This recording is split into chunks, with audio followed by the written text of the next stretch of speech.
In the heart of the city of Pietermaritzburg, the capital city of the province of KwaZulu-Natal on the eastern seaboard of South Africa, lies Kampsdrift, the home of Natal Canoe Club. Less than an hour from Pietermaritzburg is the port city of Durban, offering spectacular beaches along its fabled Golden Mile, serviced by the modern King Shaka International Airport.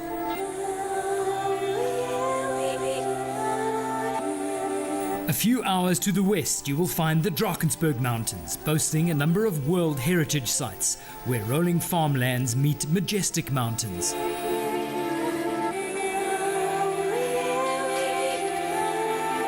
In September 2017, the International Canoe Federation Canoe Marathon World Championships will be hosted by Natal Canoe Club, bringing the world's best marathoners to one of the world's canoeing capitals. Why not explore the region from the skies with either a tandem parachute jump or by taking a majestic hot air balloon ride?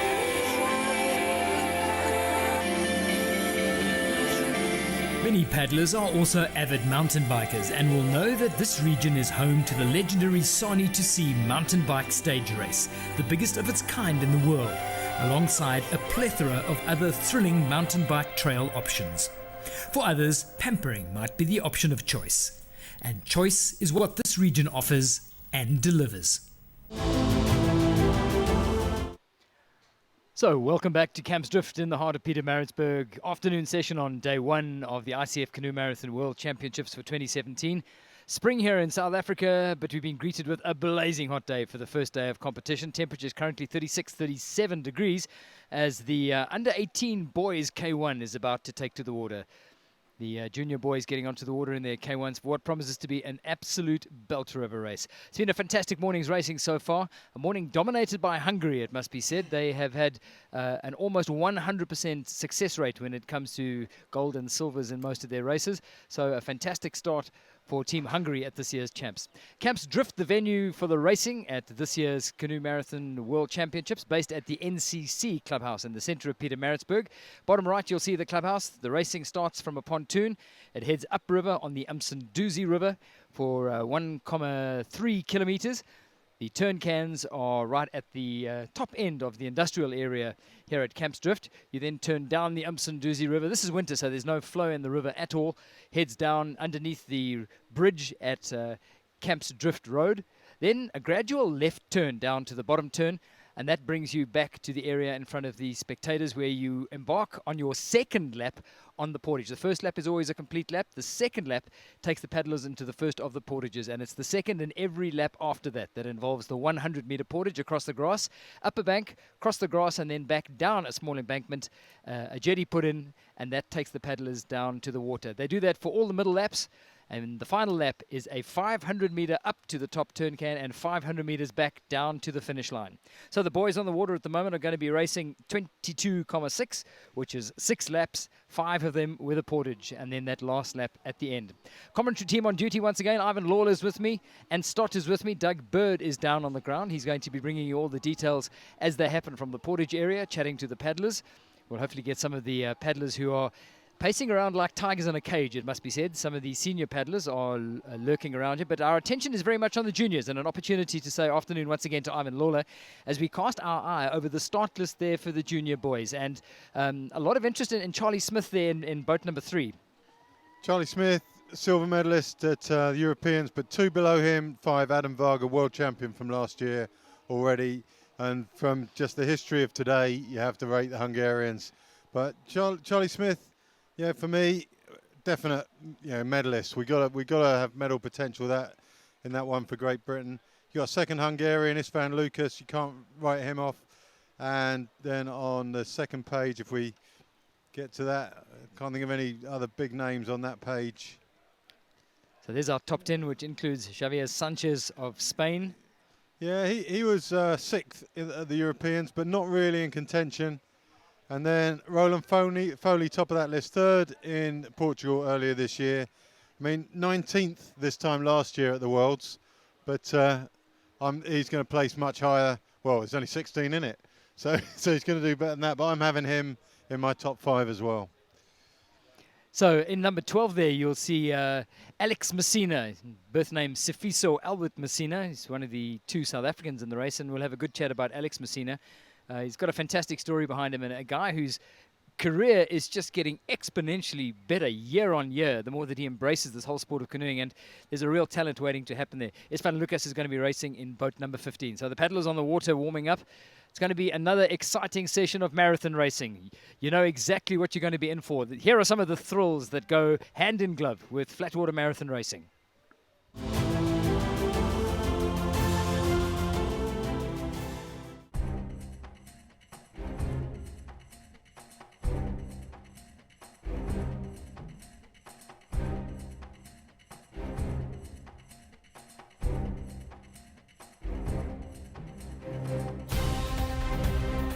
Paddling in the pool of water at the other boats. You must always just look at the space in front of you. That's Kisley laying down the law. Here comes Kova. It's Kova, he's taking Campos on. Stroke by stroke, he's going past him. And he's gone past him like he's standing still.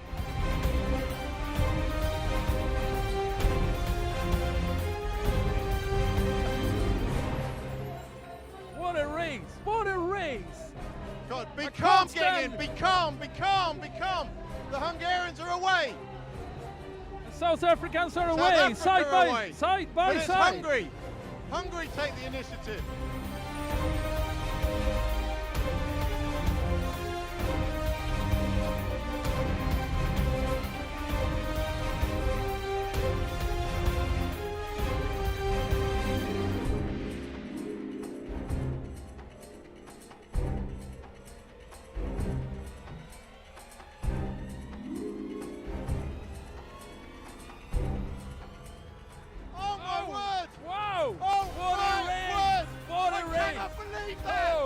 Just a mass of quality paddlers. You see collision in the background.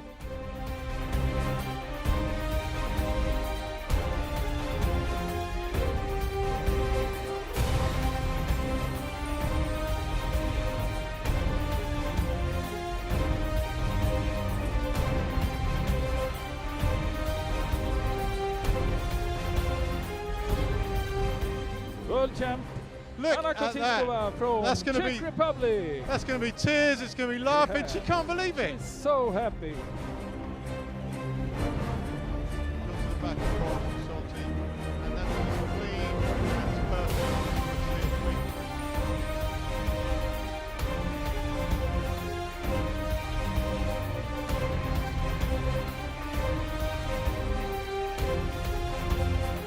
Egan is going to get squeezed out. That is dangerously close to the edge.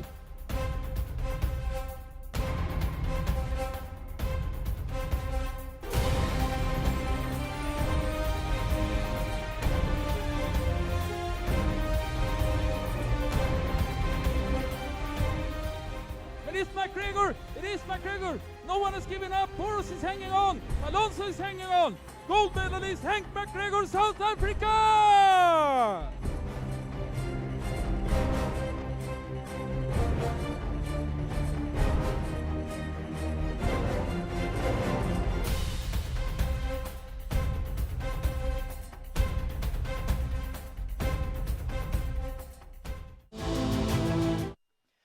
So welcome back to Campsdrift as we prepare for the boys K1 race.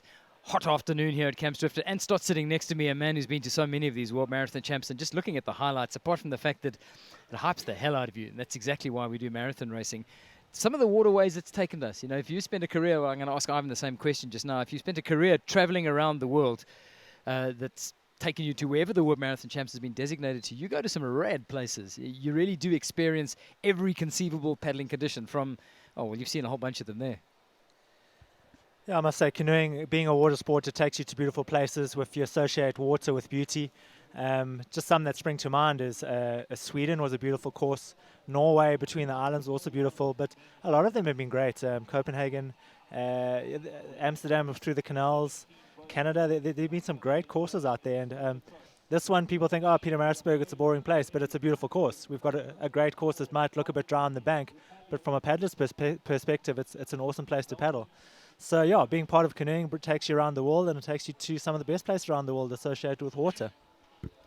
I'm going to bet that you memorable places that you've raced marathon races. I think a lot of your memories are tainted by the race you did when you were there and the experience you had in the race you're there.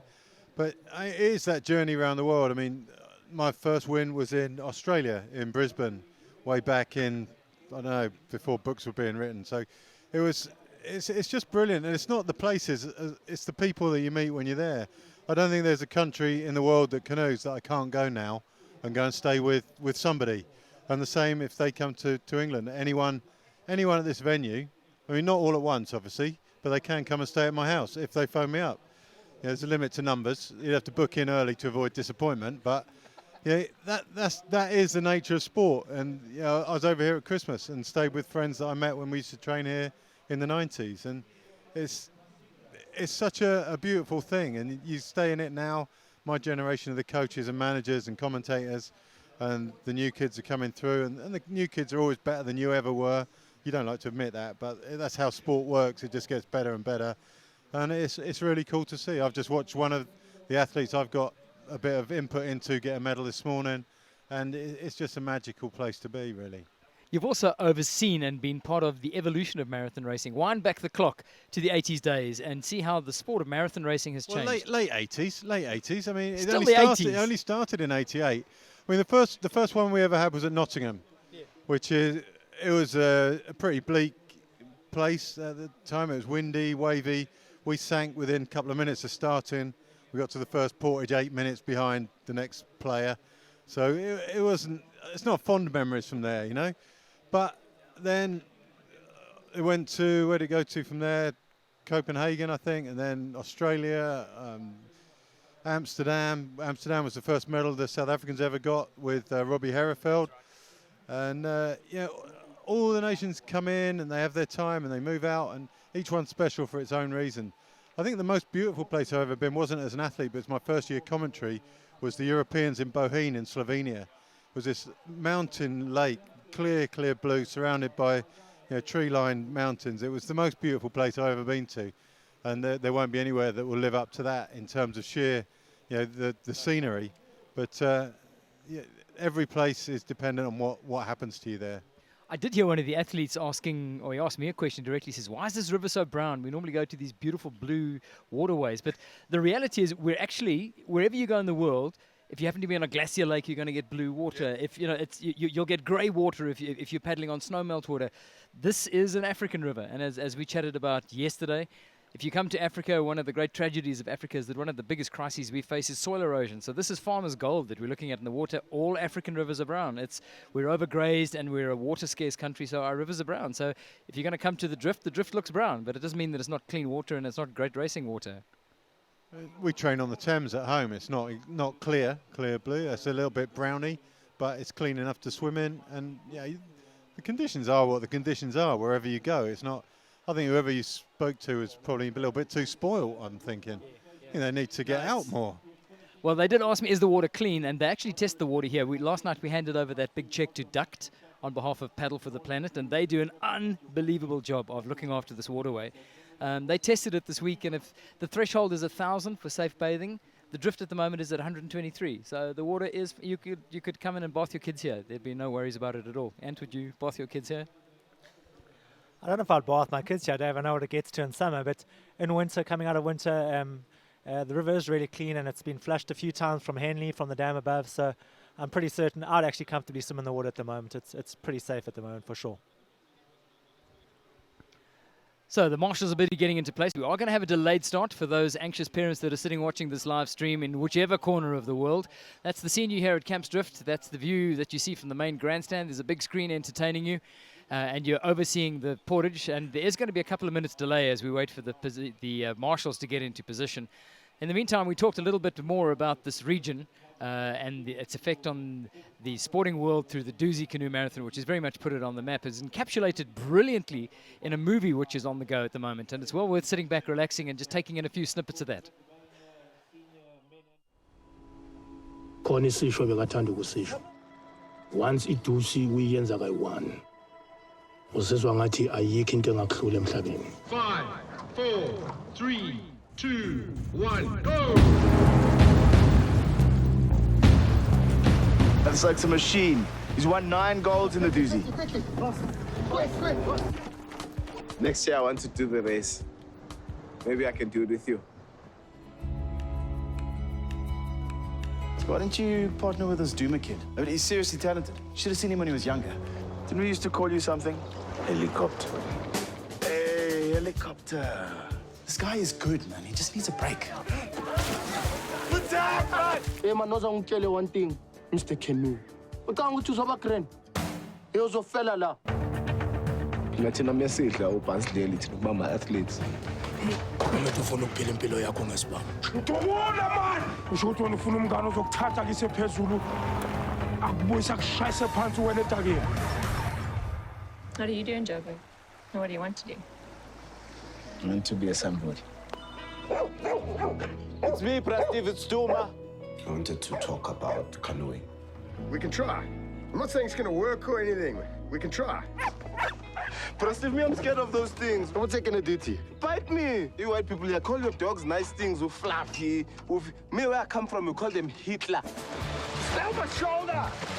Don't force it, man. We were hopeless. I've done 15 flippin' doozies. How many you done? You bring him out! This is not okay. I think that we should see a psychologist. Why do you want to do this race with me? You're strong, and you don't give up.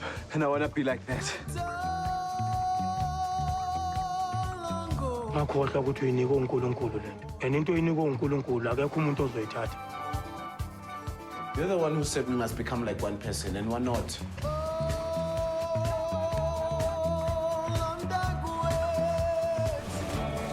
Is that the ocean?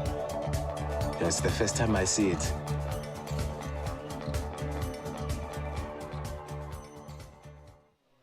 Now we've really made a rod for our own backs, because the obvious question is, where can you see that? It's been on circuit here in South Africa, and I know it's available satellite on demand for those of you that have got access to DSTV, but I know we've had requests from all over the place. There's an Irish community that's promised to get a whole room full of people to watch it if they can get hold of it. But it is going to be made available for sale and for download. I think if you can go and have a look on Amazon or one of those sort of places. But it's a fantastic movie telling the life of Piers Cruikshank, who was racing here a few days ago in the Masters Cup, and Siseko Ntondini. Ivan, I know you actually spent a bit of time training up in Joburg, where you might have been dealing with the guys who were racing with the early days of that development program that led to the Soweto Canoe Club. And there's some amazing stories that have come out of that crowd. I mean, when we were training back in the early 90s, there were a couple of guys who had been taken from Davytown Township by the Stradoms, who ran a bus company up there, and they'd working with them down at Homestead Dam. Really great guys, Shadrach and Paul, I remember their names, and great fun. They trained with us when we were there. That was our privilege, not theirs, to be fair, because they were really funny guys. Well, Ronan Foley there in shot. Yeah. Choice for a medal would be, it's a long shot for a medal, I think, for him today, but I would have said that before the Europeans as well, and he came good there. There's Adam Varga just behind him in the white Varga, vest. 53 has to be favourite, really. Rian Coppens in the colour of Belgium, reversing up to the pontoon, being manned by the girls from Epworth School. It's been a while since we've had a Belgian medalist at world level, I think. Probably going back to my generation with the Bruno and Werner Janis. Used to get a couple of medals here and there in the K2.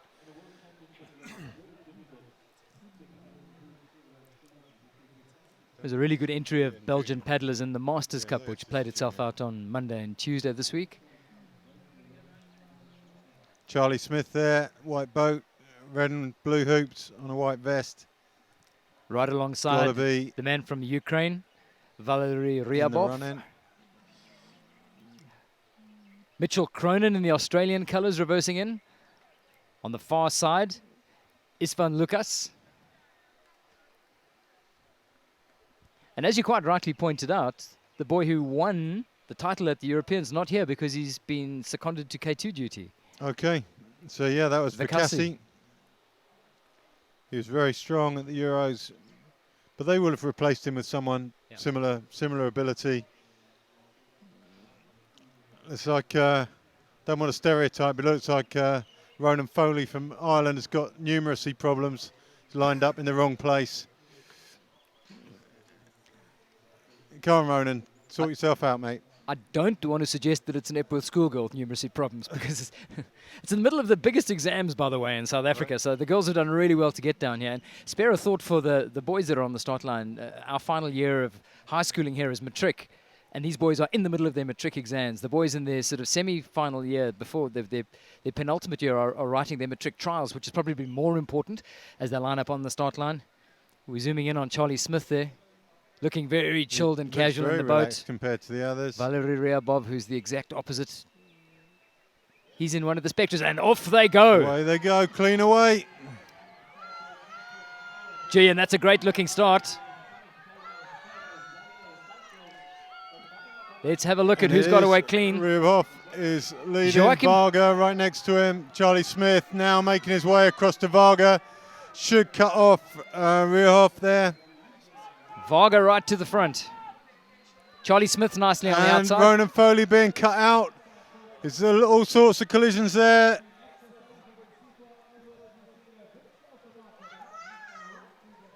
Mitchell Cronin, the big loser in that bashing and Dodgem car session as we head up to the bridge for the first time. He's now found himself dumped right at the back of the batch, and he's not happy about that. There's all sorts of chaos, and Varga is really taking it to them up there. So it's only those 5 in the front group, no 6 rather, and a little gap. Ronan Foley just hanging on in there. He needs to move up one wave. If he can get, he's trying for it now. He hasn't made it. He's got across. So 6 boats with Ronan Foley just about clinging in.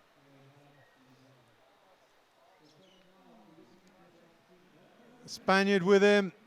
Where's he going now? So Foley crazy decided, times. What is going on the left? That's Foley deciding he couldn't climb the waves straight on. He's gone out to the left. But one of the paddlers has just veered off to the left. Yep, that was Foley. Heaven it was forbid Foley taking no, the there's group troubles out. here. Somebody's got rudder troubles. Now there's or somebody's had a tail nudged. It's all happening out there. There's like a lot of aggro. It's like WWF out there. So 6 boats clear. Foley leading the second group on the left-hand side. There he is on his own, moving out left again. And that's in the shallow water of the drift on that side, isn't it? It's shallow that side. Very shallow on that side. It's not a good place to be. Their paddles will be touching, so there's no advantage to be there. Definitely far better to be in the middle of the river. But yeah, it's not a good place to be. He's probably used to fighting current or something. He thinks he should be out of the current on the side there, or just getting away from the waves. But it is really shallow there, and it's not really worth it. He's just trying to clear the waves and make his way back to that front group. But the front group is travelling at speed. In that reshuffle at the front, it looked like Alex Messina of South Africa actually took up the pull, so he could be leading the race at the moment, which would be a great feeling and boost of confidence for him. Spaniard struggling there. There's the front group. Yeah. And I think Foley could get back to it. He's on the left. There's a couple of paddlers out on the right who could also maybe make their way back. Foley desperate to try and just stay out of the testosterone zone. Good call in retrospect. Well, a fast and furious start to the boys' K1 race. So you're dead right. It was Alex leading and Charlie Smith to his left. Varga and Lukash there as well. Then you've got the Ukrainian, Ryabov, and Australia. Sorry, just a couple of seconds for name check on that. Daniel Mole, I think. Yep. Or it could be Mitchell Cronin. We'll have to... that is Daniel Mole. That's Daniel Mole. It's Daniel Mole. It is Daniel Mole. Well, what a rush for Alex Messina. If you had to ask me to identify the least experienced paddler in that field, it would be Alex Messina by a country mile. And to suddenly find himself at the front of the race with somebody like Istvan Lukash alongside you, what more confidence-boosting shot in the arm could you possibly ask for? He's still hanging in at the front there in his white cap. Big bunch heading up towards that top turn, Can. Nice.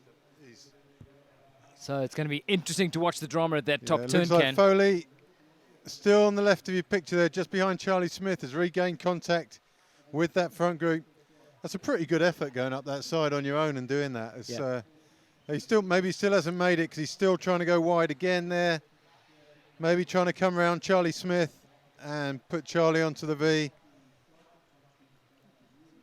But the group's growing in number again. Well, full mark to Foley on that. Very, very calm-headed and streetwise. And didn't get suckered into any of the bumper bashing that was going on. And I venture to suggest it is not done yet. And here we go. It's all kicking off again. Into the turn. It's Alex Messina at the front who's pushing it. Go, lad. So Messina pulls back onto the wash of the Hungarian. Charlie Smith dips into the V. Awesome job, Charlie. And it's these four.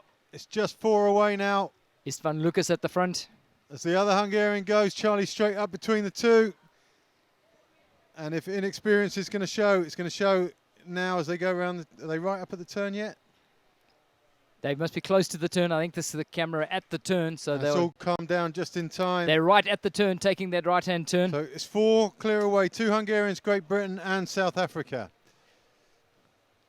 Didn't see this coming, and start. I'm getting goosebumps just watching it.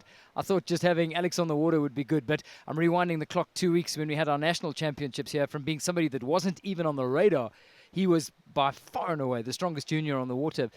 Got undone by a technical in the K2 race, but was streets ahead of all the other boys in the junior race. So he's ready to bark with the big dogs. Yeah, for sure. Alex has shown his capabilities in the last few races leading up to this, and as South Africans, we're obviously really proud to have him there. But we're not forgetting that he trains with Andy Burkett. So he's trained with Andy and John van der Westhuizen. So he knows what it takes. He knows what it takes to be up there. He's paddling with guys as strong as this, if not stronger. So he's going to hang in there for as long as he can and hopefully do us proud. So halfway through that first full lap, boys are racing a 6-lapper, 5 of them with portages and then that one short lap. So 2 groups form now, top 4, and then a chasing 5. Chasing 5, Spain, Australia, Ireland, Ukraine, and one other who I couldn't quite catch there. And that front 4 just looks to be consolidating. I'm not quite sure what sort of a tactician or a dominant personality Charlie Smith is going to be in that group, but he does seem to be kind of bossing them into shape and marshalling that front 4. I would think the 2 Hungarians won't have it all their own way out there, would be my view on it. They're not. I don't think you're going to see them. Oh, we got a swimmer. Got a swimmer. That's number 16. That's Alec Miles from Canada. It's a long way to come for a swim. He's the Helen. You can just see it. Frustration, disappointment, all bundled up, and he's just standing in the drift. He's actually not even trying to get into his boat. Lap 1. Must have been a coming together of some sort. The Canadian opting to race one of the locally made Spectra boats, gaining in popularity, but he's going to want to take that one straight back to the bank and dump it right there. Frustration for the man, he's done.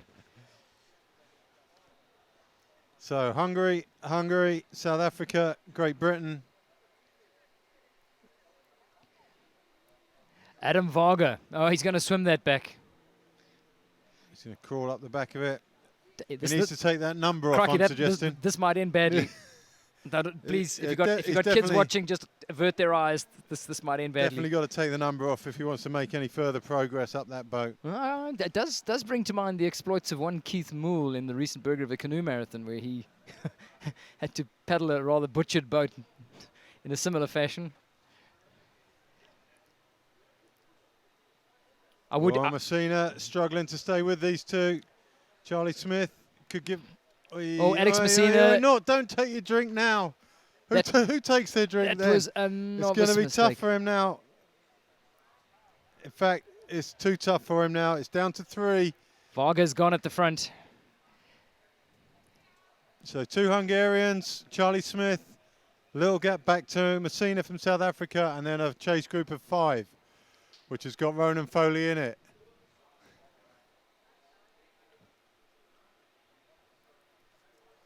Adam Varga taking off with intent at this stage.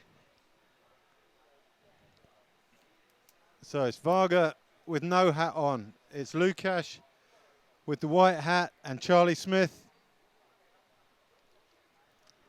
All 3 together. Smith on the back of that bunch, but looking settled, it must be said.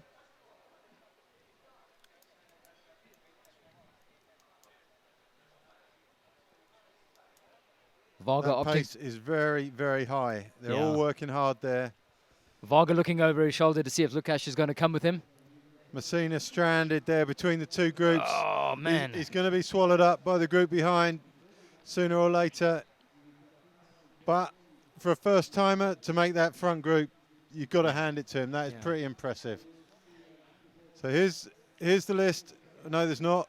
So we'll go back. We've got 6 people in the chase pack.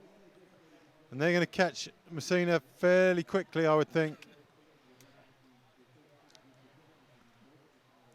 Basic mistake, it must be said. On a fast-paced first bunch, actually put your pedals down to try and sort out your juice. And is that a correct read on that? I hope I'm not doing Alec a misservice. I think there's 2 things that happened there. I think I'd like to think it's unlikely he wasn't thinking he went for juice at that moment, and I'd like to think that at that moment he couldn't actually hang in there any longer and decided to go for juice and drop off. But let's hope that's the case, because otherwise that would have been a bad decision for him to have made. But yeah, at the moment the Hungarians and the British paddler breaking away nice and strong and setting a solid pace again. Under the bridge they come, with Isvan Lukas taking the pull at the front. You've got to also realise Charlie Smith was a finalist at Junior Worlds in 1,000 metres. You know, you're not looking at low-grade paddlers here. And for Messina to be up with them on that first stretch is impressive. But I'm pretty sure one of the photographers will send him a snap of him leading the bunch up to the top turn. And he actually posted on Instagram last night. He is so proud to be part of that South African team for the first time, and he's got his tracksuit on a hanger in his room, and he's got his Team South Africa poster, and it's a completely surreal week for Alex Messina. Let's unpack the Alex Messina story if you wonder why there's so much sentiment rallying behind him. Born in Daveyton, which is a township outside Johannesburg, from a pretty poor background, he was gifted an opportunity to try paddling and then just move through the ranks. All the opportunities he was gifted, he made full advantage of. And eventually decided that if he was going to take his paddling to the next level, he would have to come to Pietermaritzburg. Trains with Craig Mustard, where he trains alongside, as Anstott mentioned. There is Alex Messina in his Cinco. Big guy, got a heart of a lion in him, and he's just become such a local hero here, simply from his performance at the SA Champs a few weeks back. But he is stuck on his own. Not content just to be caught from behind. And I think he might just be seeing red a bit as well. Maybe logic would say just chill, use the group, and if you've got any chance of getting back to the front bunch, it's going to be with 5 other boats around you. It is, but you know, it's his first race at this level. Just to be that close to the front is exciting in itself. And why can't you milk that excitement? You know, it might not end well, but it's going to go well all the time he's there. You know, I think it's only positive for him. So second group here, we've got Ryabov from Ukraine leading that. With him is Uli Hart of South Africa on his right. Young man from the Western Cape. Ronan Foley was in there too. And these Hungarians are working Charlie Smith over. As soon as he went to the left, the guy on the right took the lead. He'll come to this side. He's better off just to stay on the half V for now. So it's Charlie Smith versus 2 out there right now. Adam Varga at the front as they come into the turn. One. Turn at the bottom of that first full lap. Adam Varga, just outside the medals at the recent European Champion. We know what he's capable of.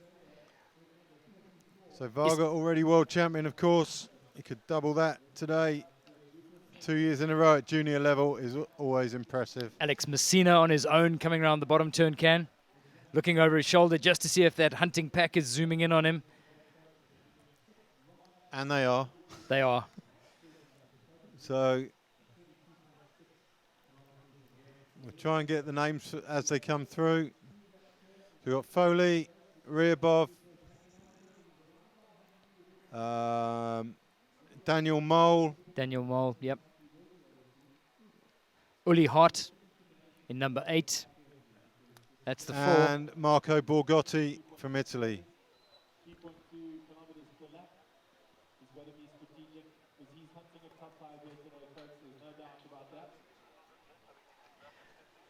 Can't understate the value that something like Alex Messina's moment of glory, if his race goes pear-shaped from here, and it might, but that moment of glory leading the junior boys K1 up to the top turn can, you can't underestimate what an impact that has on the hordes of black youngsters who are coming through the development programs here, because you have a role model. Tulani Mbanjwa started it when he went on to win the Doozy, and he just triggered a whole new generation, some of whom are succeeding at the highest level, but we've never had a marathon. I know Bunji went to World Marathon Champs, I think in Canada for the very first time. Never really achieved anything, but just by having taken that next step, he was an inspirational figure for the youngsters, and he's now a mentor and a father figure to so many of them. But I have a feeling, and that Alex Messina is just about to do the same thing single-handedly.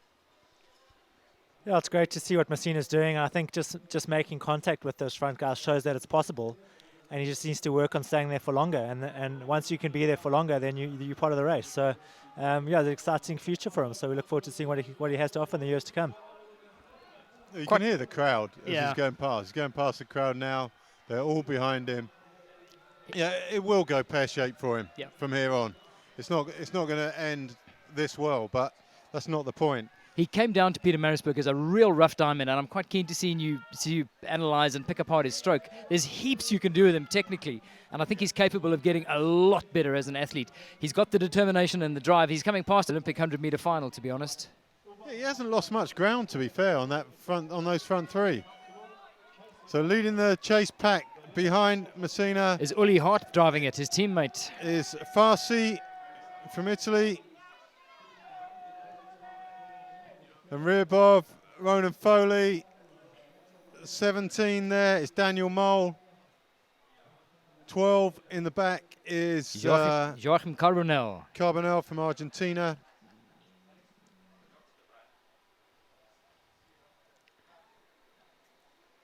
So a lot more to happen in the 22.5 Ks that make up this race. See in the background there is just a sprinkle of water coming over the upper weir here at Kampsdrift. So lead group fairly settled now. Smith, Varga and Lukash. It's going to be tough unless one of those falls off there for anyone else to get a medal now.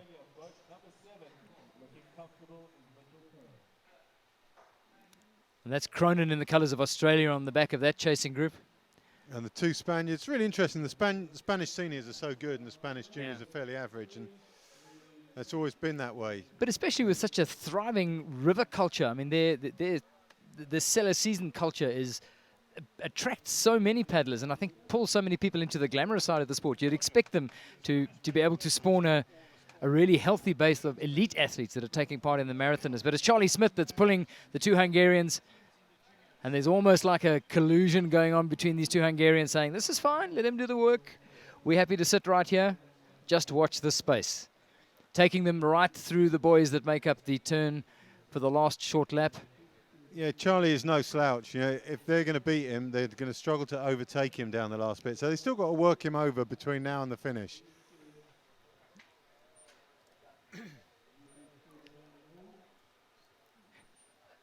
Good news, Ivan, there's no black boat in the front bunch.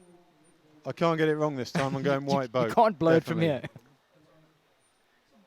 Alex Messina stranded all on his own in the middle. Stranded but pressing on. Grinding on. Absolutely he is. He hasn't lost any ground to the second group, and he may even be closing up on the first group just a little as their speed varies, which is natural during the race anyway. But that's the third group, if we count Messina as a group on his own. I've got to question the wisdom of that. I mean, his heart is telling him just to give everything to try and get back onto that front bunch. If he pulls that off, it'll be a superhuman effort. But I'm pretty sure we're going to see a mushroom cloud come up after that. I think he's closing up on that front group, and he's a fighter. Certainly from that angle, it looks like he's catching them. On that graphic, he's in the group. I don't think that's quite true, but he doesn't look like he's far from it to me. Would be handy for them to have an extra paddle in that front bunch, to be honest. He's not going to be unwelcome, that's for sure. No, he will. And I'm pretty sure that they've run a rule over him and said, you're not going to win a medal here, but we won't mind you having him to do some of your share of the work. That's the chase pack. They've made no impact on Messina at all. There's some good paddlers in there. Ryabov alongside Daniel Mole at the front. The Italian Borgotti. I mean, the camera angles are difficult, but that only looks like 3 lengths, maybe just a length space between him and the. I'm group, with you. I think he needs to come into the middle of that group. He's there, isn't he? He's pretty much back. No matter what camera angle you look, I honestly believe he's catching them. Yep, he is. He's definitely catching.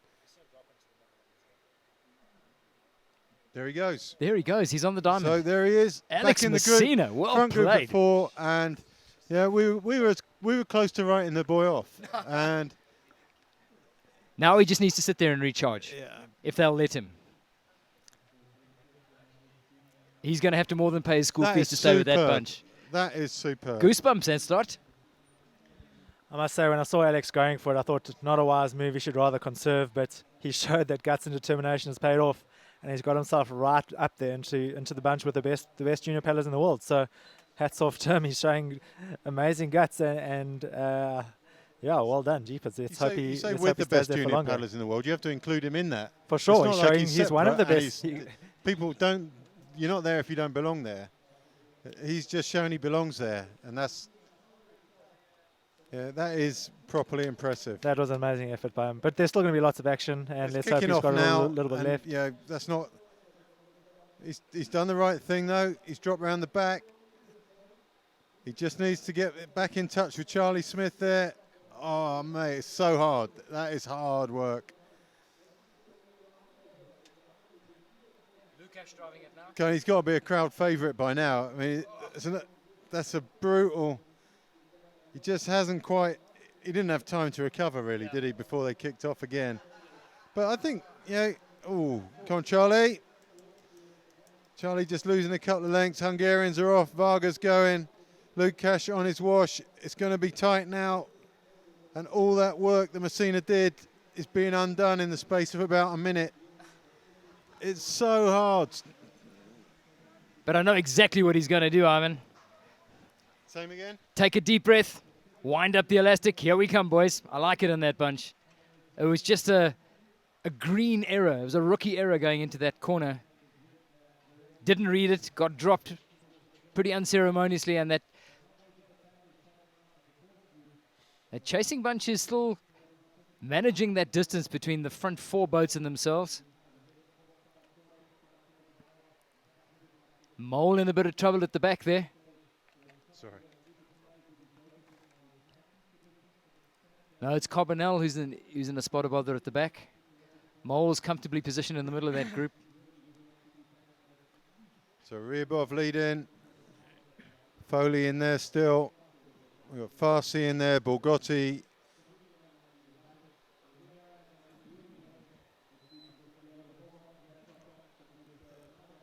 And poor Alex Messina on his own. 20 seconds behind the lead group again. So That must have been the graphic at the turn. But they came out the turn hard, opened up that gap just a little more. And back to the 4th group here. Following the progress of Uli Hart, interestingly, in that chase group as well. The Hart family heavily involved in canoeing down in Cape Town on the Western Cape. Mom and Dad both medalled at the Masters Cup on Monday and Tuesday.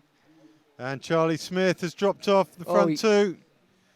So it's 2 Hungarians again out in front. I really didn't think that would be possible. I thought Charlie was too good for that. And Charlie's also kind of resigned. I'm not seeing a big chase coming out of that. He's just going to have to wear that one, I think, unless he's thinking of maybe getting Alex with him. See if he can use that as a way of getting back. I don't think he'll have thought that yet. He's still feeling sorry for himself for dropping off these 2. Didn't make it back to them after the turn. It was Varga that did the damage. And I can see the speech bubble there. Come on, we need to take this away. You and me. Put this beyond doubt. Let's put some. Lukasz has been called on by Varga to finish the job. Varga playing the senior partner in this role. General of the front.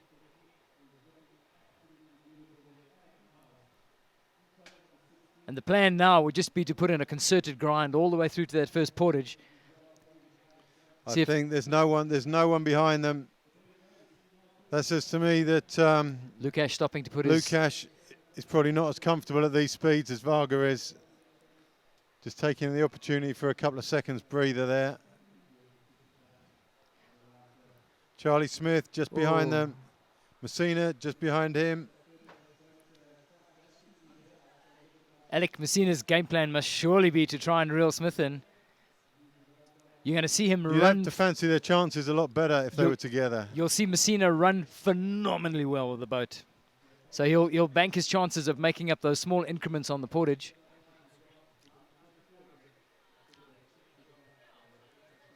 What's going through Charlie Smith's mind right now? How did I let myself get shrugged off there? Yeah, it's weird. There's that period where you fall behind where they don't appear to be getting away, and you can't believe that they got away in the first place when they can only go the same speed as you.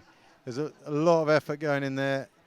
See how his boat rocks to the side that he's not paddling on, so you know he's got a lot more to come there. And if he could coordinate his leg drive with his arms, there's a lot to come out of Messina there. He's training with Craig Mustard down here at the Drift, and he's done fantastic things for him and created him access to really good equipment, which is helping him along the way. But if that can increase that sort of trajectory of the parabola that his career path is on at the moment, there's only good things coming. But you must look at that, Ant, and say, just give me a couple of weeks of them and I'll see if I can whack a few things into shape and knock a few seconds off every lap. I think, as Arvin was saying earlier, it's quite hard to change a technique, but years and years of work, you can break through, and Craig's done amazing things already with his technique. And he's paddling nice and powerfully. He's a strong sprinter. But yeah, like Ivan says, still lots of work to do and lots of potential. So great to see. Lukasz and Varga grinding away on lap 2, coming down to the bottom turn can. Right in front of the clubhouse here at NCC at Camps Drift in Pietermaritzburg. Charlie Smith isolated on his own in third. And if we contrast Lukasz with Messina, we can't now. But if we get back to the front group, when Lukasz paddles on the left, his boat dips to the left as he pushes on his left leg. It's exactly the opposite with Messina. He pulls on the right, his boat leans to the left. So you know there's not enough connection coming through the legs. So there's a lot you could do with that. Charlie Smith being buzzed by the Egyptian geese and all the goslings swimming out right in front of Alex Messina. Go goslings! Crikey, that was close. It's all happening, eh? Lukasz now saying to Varga, your turn, back to the front. Remember, we need to grind away. Put this beyond doubt. They must have 25 seconds or so. And Messina getting a lot of help from the crowd on the far side. Fantastic to see. If Messina and Charlie get together, this next group is a long way behind. Yep. So both of those are still in with a chance of a medal. And actually, it would come to a bit of a fight in the commentary box here if the finish came to those for the last couple of laps. It's all heart, isn't it? It's all heart and effort and enthusiasm. And it's got him to... It's not beautiful yet, is it? It's not. But there's a lot of power in there. It's clearly efficient. Yeah. I'm going to argue with you on that. It's got him to where he is now. He's currently sitting fourth in the Junior I'm Boys not arguing World it's Champs. effective. I am arguing that it's efficient. It ain't pretty, I'll give you that much. Compare it to these two. That's efficient right there. That's the kind of turbocharged Hungarian engine that they just turn out by the dozen. Well, if Alex is going to be out there for an hour and a half, 2 hours, you know you're going to give everything. He's not far off Charlie, it must be said. Well, they're going to end up together, aren't they? That's a given, really. It's just whether they can communicate and work well enough together to actually stay in second and third, or third and fourth, rather. Varga down at the bottom turn, under no pressure at all. He's got Lukasz on his outside. Very measured, very deliberate. Cool heads, though. These guys have been around the block. And you can see Alex Messina has almost caught up to Charlie Smith. A leisurely look back from the Hungarians there. They know they're in the clear. They've got plenty of time now. And these two need to get together, stay together, and make a go of this now. Well, I'd venture to suggest that Alex will catch him on the portage. So they're coming into he's already caught him. Yeah. They're together. Let's see how he runs that portage. There's about 300 meters to go. The Hungarians are halfway down to that first portage. Metronomic. When they get into that groove, they almost paddle identically together. Down to the So portage. first, second, third and fourth, all in shot. Portage, you can see just above the top two paddlers. Baking hot day here in Pietermaritzburg. I didn't realise how hot it was until I went out to the presentation, medal presentation earlier for the girls. It is roasting hot out there. And yeah, it is massive, going to have a massive effect on today's racing and for the rest of the weekend. Varga and Lukash coming into the portage. Varga's going to get there first.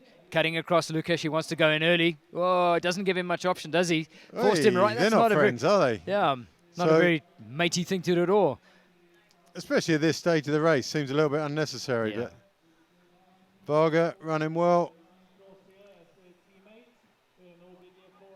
Both running well. Both big, strong units for under 18s. Very much so. So Varga leading as they come down to the put-in at the end of portage number 1. And Lukash is going to give it back to him. He's following him, tracking him all the way down to the put-in of the portage. Varga jumps in first. Lukash puts his boat on the outside. Doesn't want to get the nose caught in the tail of Varga's boat. Great shot from down at the portage put-in. Varga and Lukash get away clean. Now you can hear the crowd in the background. There's Alex Messina. Go, you good thing. Messina, look at him run. Charlie. Makes Charlie Smith look like he's looking for parking. Ah, come on. Charlie Smith is running well also. We're not going to have that. He's still with him there. They're going to get in together. Charlie be in and away comfortably. These boys need to stay together. Yeah, they do. They need to work together. Charlie needs to get back in contact straight away. So Alex has taken off, but gee, there might be red mist in front of his eyes. That might have been the case in the first lap, but I think common sense is prevailing here. Now the chasing bunch comes in. So we'll give you name checks for these as they get in the water.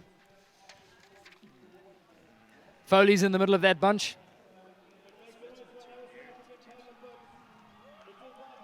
Uli Hart, there's the South African kid running really fast at the front. Uli Hart's going to be first in, and he's going to be followed. Borgotti, the Italian, is just behind him. And he's followed by Ryabov. That's 3 away. Ronan Foley's next. He's going to join that 4, and then after that, a little gap could open up. So Foley's in and away. Just behind him from Australia, we've got Daniel Mole. It's a little gap there. Foley's going to have to work hard to get those 3. The group has been split up quite neatly on this first portage. Joachim Carbonell has been dropped mercilessly on that run. So it's Hart that did the damage. I'm playing master strategist here with a little bit of local bias. Uli Hart now catches up to the front 3. If he can stretch this group in a charge to go and catch the front 3, and there's been a break at the front of the race because Varga has now decided to go it alone. He's dropped his compatriot, and as they head up to the top turn can, Varga has gone on quite a concerted charge. He's gone and dropped Istvan Lukash on the way that up. could change quite a lot. Lukash is on his own now. Yeah. Fighting off 2 people behind him, both of whom are fairly motivated. Varga wants to do 15 Ks on his own. You don't do that if you don't think you can, I'm guessing. It's a big call. Yeah, from a very good athlete, but it's going to be really interesting to watch it play out. So Varga, Lukash strung out on his own. 48 coming through there. Rien Coppins. And 2 Spaniards as well. So that's going to be Sanchez and Cueto. Mitch Cronin from Australia. Putting the boat in second there. Messina and Smith working well together. They've now got a proper target in front of them. So that's not, they're not headed back to the third group anymore. They're moving up now to Lukash. And that was Alex Messina looking over his left shoulder saying, Uli Hart, where are you, lad? Need you now. I think there's a bit of local bias No, going on. There's a big gap back to. I'm learning to from Hart. the master.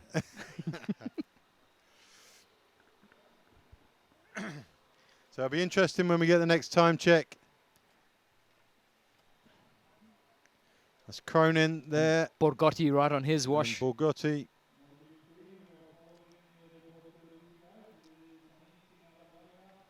So we're on to lap 3. And Borgotti going straight past and into the front.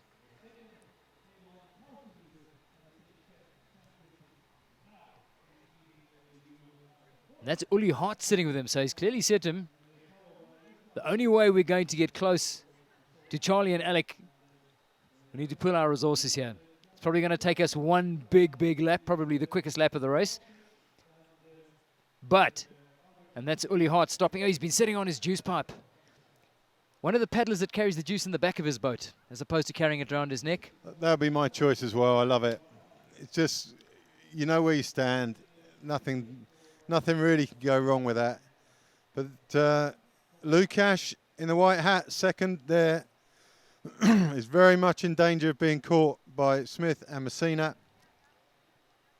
Well, this is one monstrous roll of the dice for Varga on lap 3 on a hot afternoon in South Africa. What's going on in his mind, Ant? Well, he's looking surprisingly comfortable and really powerful. So I think he looks good. These Hungarians, they're used to this heat. They paddle in very hot conditions. And I remember stories from Attila Adrovic, our Hungarian coach, about doing 80-kilometer individual time trial. So that's around the Honved Island where they start and there's like a 1 minute gap and then they go individual. So I'm sure these guys have put in big miles as well. So he knows what he's capable of, and he's thinking he wouldn't have gone if he didn't think it was possible. So he obviously felt good and he's gone for it and he thinks he can hold it. So if he thinks he can, I think maybe he can too. So let's see how he does. I'd agree with you. I think it's so early in the race, you don't do that unless you're very confident that you're comfortable out there on your own.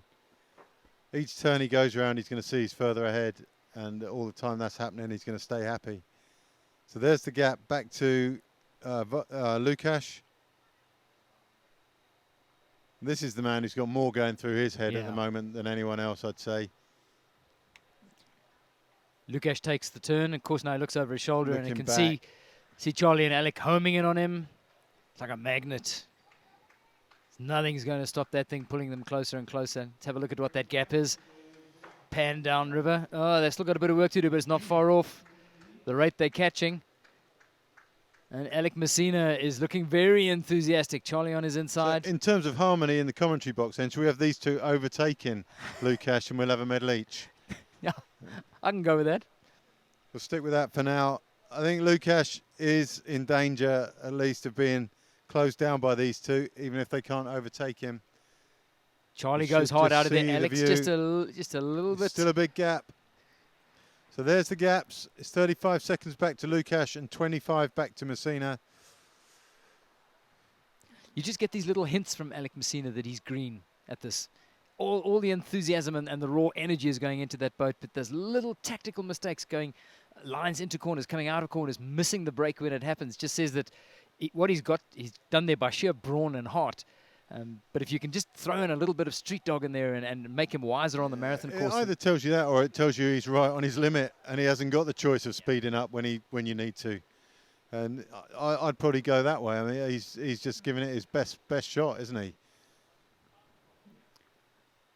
Well, the one given is that he's not a quitter. He's in it for the distance.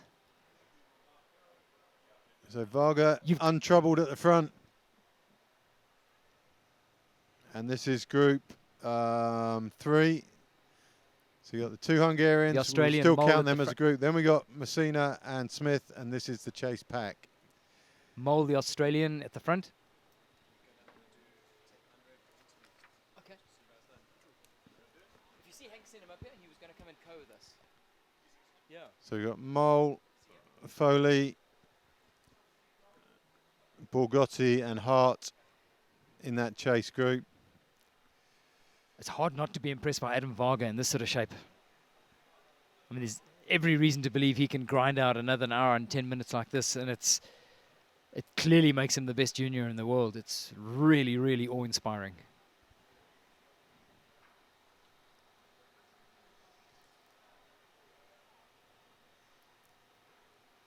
And join the dots. Where's he likely to go from here?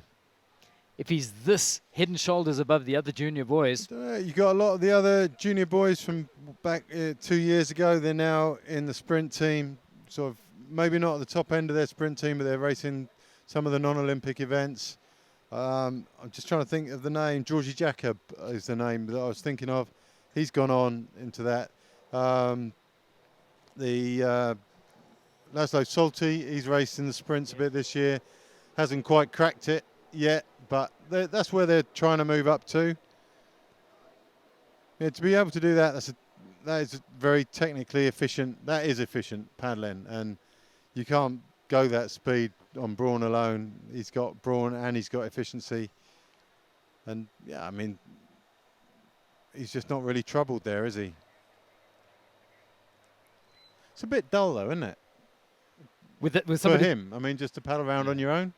I mean, there's a little bit of excitement every now and then when you see people, how far people are behind you. But in a race like this, surely it's you and your GPS. You've got the GPS on the front of your boat. You've got to set yourself targets, kilometre by kilometre. Set yourself when you get bored with yourself, it doesn't look like he's got a GPS on the boat. Maybe he's got one on. I don't think you're allowed to have GPSs, are you?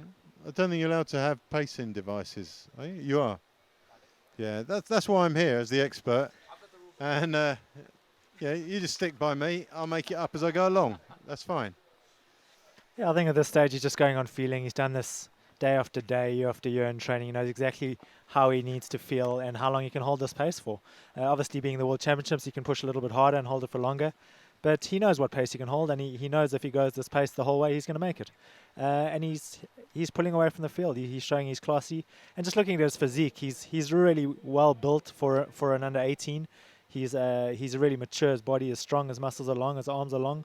And I think he's going to, as you can see, he's a very efficient, strong paddler. And the gap between him and Lukasz is definitely a lot bigger now than the gap between Lukasz and Smith and Messina. So Smith and Messina are sensing a small victory along the way.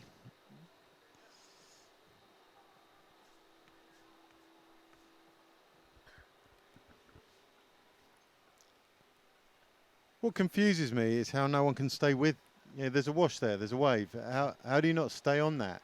It just seems impossible that anyone can go that much faster than you, that you can't sit on the wave.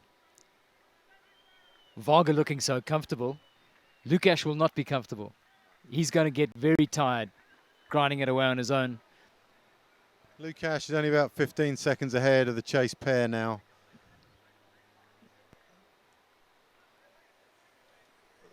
Varga, I think we can just, yeah. Should we let him come in early? Give him the medal anyway? Yeah. No, it's breathtaking in the level to which it is so much superior than any other boy on the water at the moment.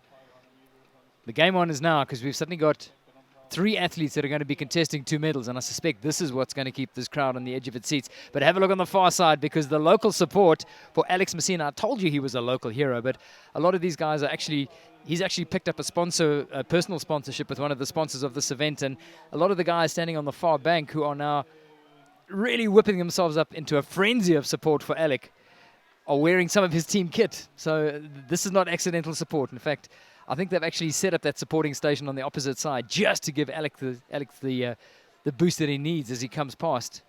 And you watch, they're going to run with him all the way along the bank. He's not looking that comfortable on Charlie Smith's wash there, though. No, he's not. He's a long way back on that.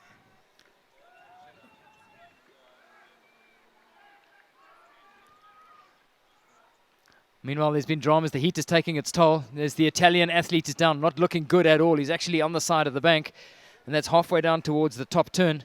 Not good news at all. Let's get a number on the man so we can try and see who it is, but he's getting tended to. Tell you who that's Borgatti. I mean, that's Borgatti who's off the water. Pack with heart. Yeah, not looking good, and the right thing being done. They're forcing fluids into the man. But really fairly dramatic moment. He's don't know whether he fell out of his boat or whether he managed to paddle to the bank and then get assistance from one of the spectators who's sitting on the side. Varga, So Hart's got a lovely imperious. chase on his own. Round the bottom turn goes the probable winner. And he's going at some pace as well. He's travelling faster than anyone else on the course even now. Yep. Even though he's got that much lead, he's still Under no opening pressure. that lead out all the time.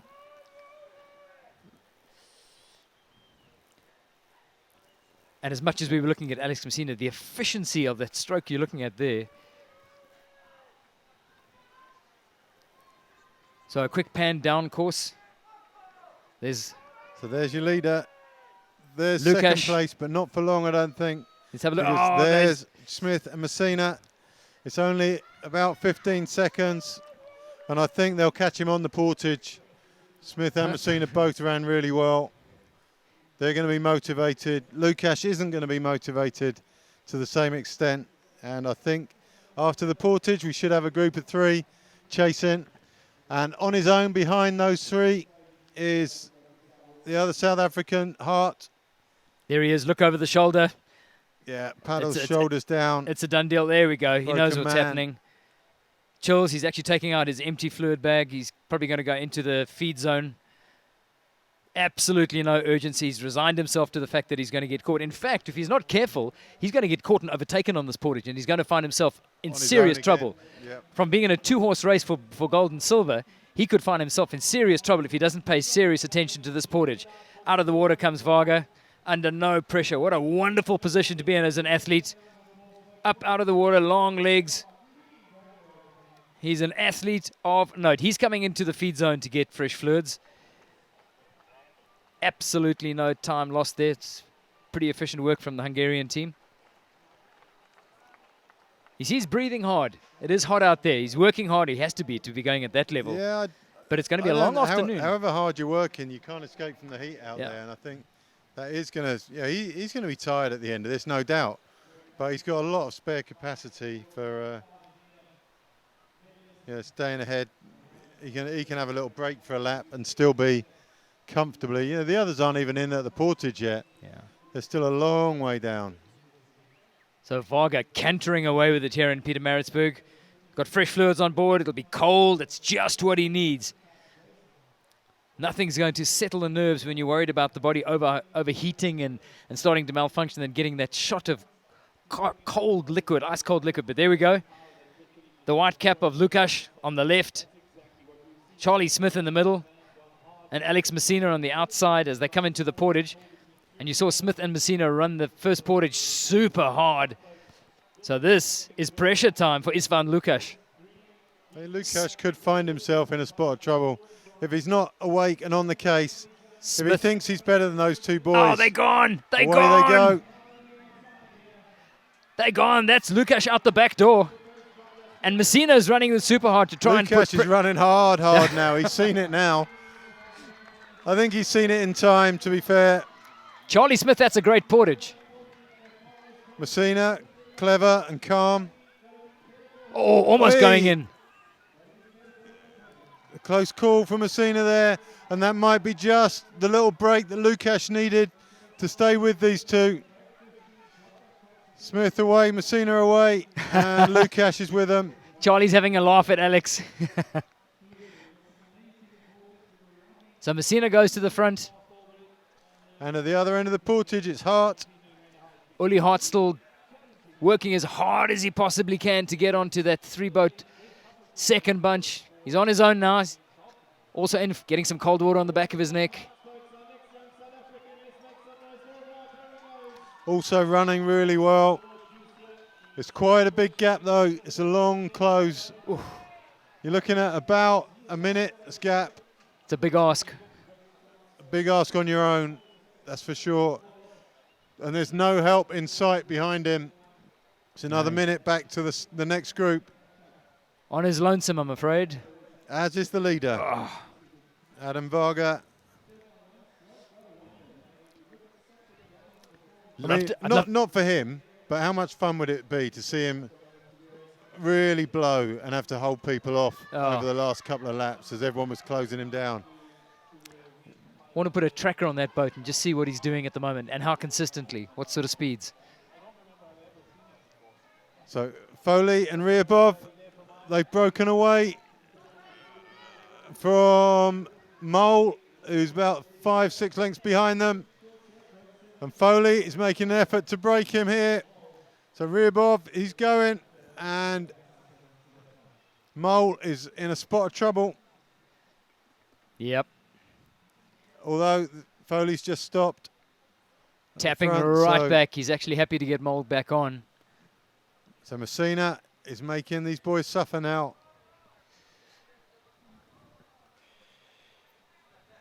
So this is second, third and fourth, all in one group. I get a sense that Alex Messina is redlining here. And he's still got a long way to paddle. Carbonell from Argentina just over the portage. You saw that on the graphic. He's on his own. Smith, it must be said, is looking comfortable. Stops now. They're both stopping. Letting Lukash get to the front. I don't think Lukash is in any sort of form to get to the front just yet. He needs another lap to get over. There's a long debate about who should be at the front. They can't debate too long. Yep. Remember, you've got a charging Uli Hart just behind them. The chasing athlete who is... Something that was interesting on that last portage, I'm not sure if it's correct or not, but it looks like Lukash threw his juice away just before he got in. So he's going on this whole lap with not one sip of liquid. And I don't think he's got anything extra with him. So in this heat, that's definitely going to play a factor. He still is looking very comfortable, though, but he's going to be getting thirsty after this lap, and he probably will be dying to get to the next portage so he can pick up juice. That's Uli Hart on his solo charge to try and catch up to the second bunch. He's moving well there, very well. Boat's really moving along. Good rhythm. Camera foreshortening the gaps between the groups there. But Varga well ahead. Wouldn't be surprised if that gap was more or less maintained for a lap or a lap and a half. His only risk at this stage is blowing. That is the only thing that can go wrong for him. I mean, they're not going to catch him unless that does happen. So, yeah, he's just got to be wary of that.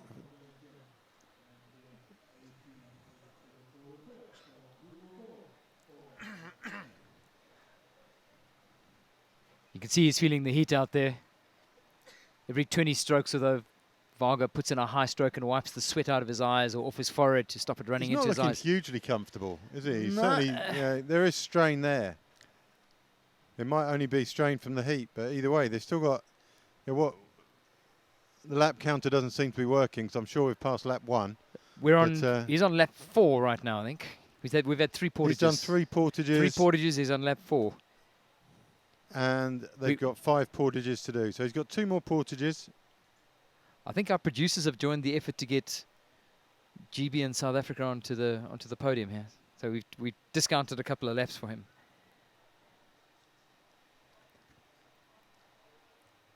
But in very many ways, he's done all the hard work. It was a monster gamble to go out that hard, that early.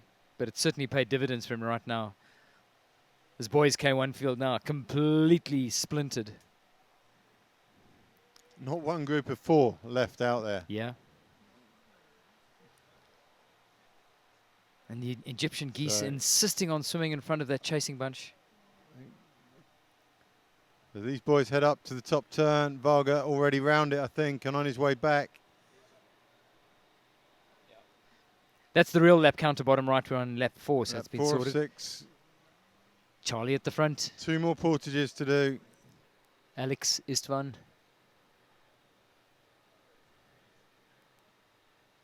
Three boats, 2 medals. And they were the 3 fastest starters as well over the first 200 metres. All 3 of those were there in the mix.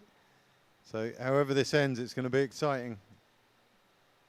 Charlie Smith just leaving enough room on the inside for Alex Messina to get through.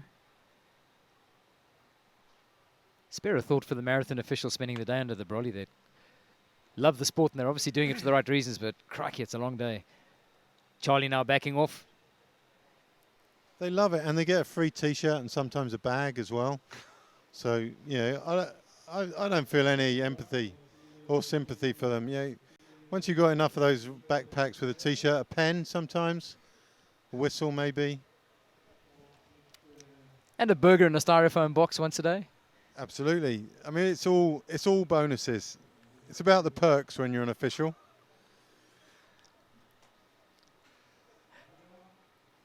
Uli Hart. So there's Hart on his own. Haven't seen that pace back off. Well, we asked about that GPS. He's going on his boat there. Yeah. He's got a timer, so looking over his shoulder, it's not what should worry him. It's what's in front of him. He's taken that executive decision not to get any help from anybody else. He's doing it alone. He's got to make it count now. There's a view from the bottom. He's just turning at the top turn can. Yeah, he's a minute behind Messina, Lucas and Smith. That's a long, long gap. Yeah. That's especially when everybody's in mid-race grind mode. so a minute and a half, Varga's lead.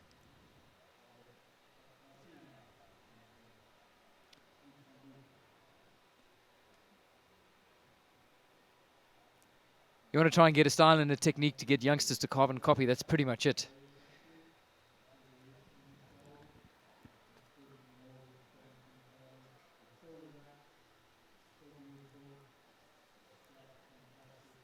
So the Hungarian domination of the top step of the podium continues. Yeah, but they're going to be beaten onto the second step on this one, I think. You think so? Maybe I'm just saying that. It's not like I'm right all the time, is it? So. Are you expecting a plane to drop out of the sky on this lad?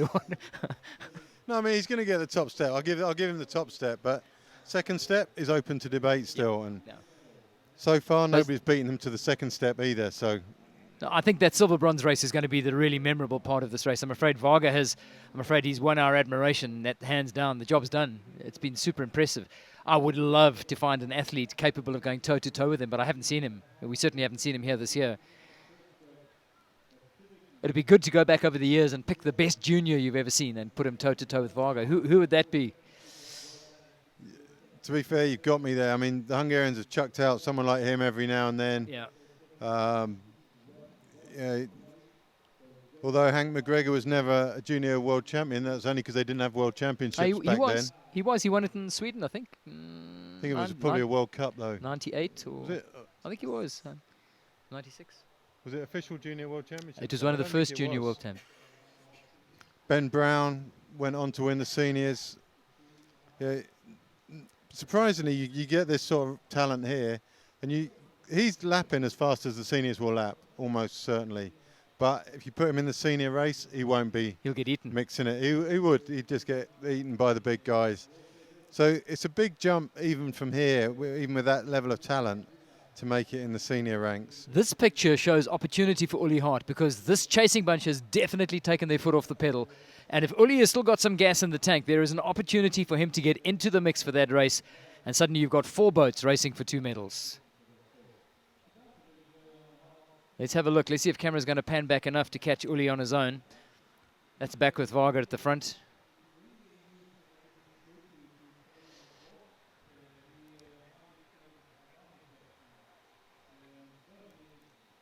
There's Hart on his own.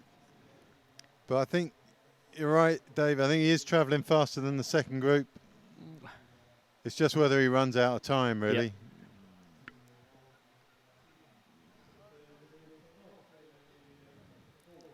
Or gas if he really has to dig deep to get onto that diamond and then is snoozing for a moment when they drop him again, he won't have the energy to get back on. Well, you saw what happened to Messina when he caught the front group after that huge effort. They look round, see you there, and off they go again.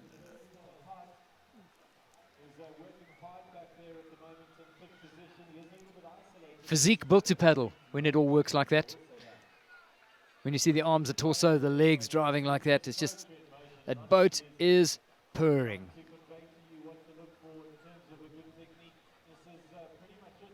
And so much science goes into the setup of those blades, which blades you're using, blade angles you're working at, shaft lengths that you're going to be working at. Those are the sort of micro adjustments that actually turn you into, a pretty efficient gold medal winning machine like that. I reckon most people choose their paddles based on fashion. You think so? Yep. I think people give very little thought to what their paddle is and how long they have it, what angle they have it. They have it the same length as their mate, same angle as their mate, and the same make as their mate. Or you copy the world champion at the moment, senior world champion. Yeah, That's exactly you what can he's do using. that as well. We won't get into world of copies, will we? We don't want to discuss that on No, air. but we all know the paranoid paddler who stops every 5 minutes to adjust their shaft length or the angle of the blade. And Yep. it's Absolutely. a great excuse. But Paddles weren't set up properly. I think paddle choice is very individual, but I'm not sure how much science goes into it. So chase group under the bridge. The gap is huge between them and Varga, who is out of sight. And the gap between them and Hart is still about a minute, maybe more. So Hart, I don't think he's got time. Yeah. Even if he is travelling quicker than them, there's just not enough time now.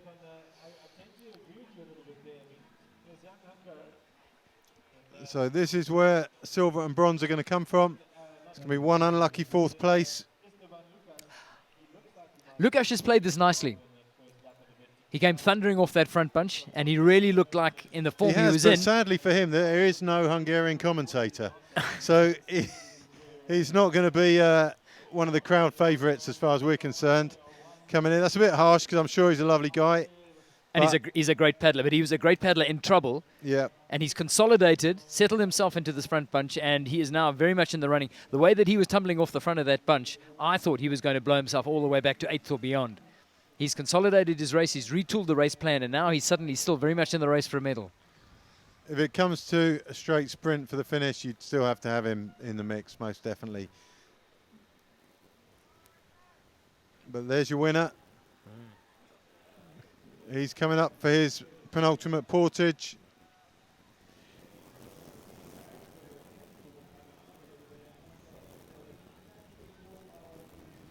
And that relieving wind starts to blow up over Camps Drift here in Pietermaritzburg. Boiling hot day. It's been 35, 36 degrees for the majority of this K1 junior boys race. So Ryabov there and Foley. They're chasing down Hart. They're closer to Hart than Hart is to the group he's chasing.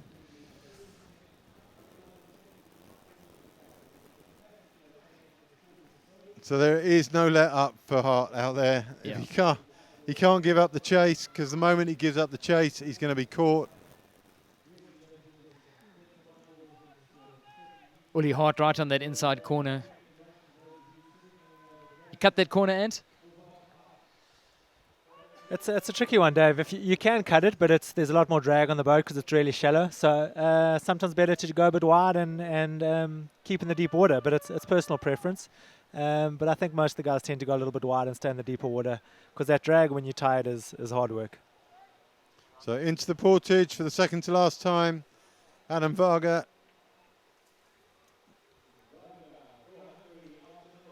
He could probably afford to walk his last two portages and still be okay. He's coming into the feed zone. No, he's not. He's running in the open lane. He's still got Just a lot of liquid in his current pouch there. Just looks so grooved, so in the zone. What a great place to be in. If he's trained all year for this opportunity to have, you will never get a race pan out better than the race he's paddling right now. And to be able to... I wouldn't know. I've never been up there on my own at the front of a race ever, I don't probably think. count on one hand the number of world champions who've virtually been half a lap ahead at this stage in the race. Must feel unbelievably good. Got to be careful we don't actually diminish the quality of what he's doing here at the moment just because it looks so easy and uncontested. I think with Varga, what you've got to really notice and appreciate is when you see him paddling on the screen, it looks like he's just chilled and relaxed. But when you actually see him in real life, as the boat comes past, that boat is just slicing through the water. It's moving. And the screen kind of takes that away from what he's actually doing. So his boat is really moving through the water when you see it in real life. Yeah, he's still stretching out the lead on the group behind him. It gets longer every time we see them. So here's a shot we're looking forward to. This is the view from Uli Hart's boat. Let's see if we can see what he can see. All he wants is to be able to be given a shot at making contact with that three, but that three is going quite hard. It up, coming into the portage. Now what they would love to do is to put pressure on Lukasz here. It looks like it's Charlie Smith who's having the pressure, who's having the squeeze here. It's going to be tough for Charlie from here. Messina and Lukasz get to the portage takeout first. Alex Messina is in the middle. Charlie's in. Still Charlie's calm. coming in pretty close. He's last out of his boat. Lukasz coming through the drinks lane. Now watch Alex Messina go. This is the chance as Lukasz goes to get fresh fluids.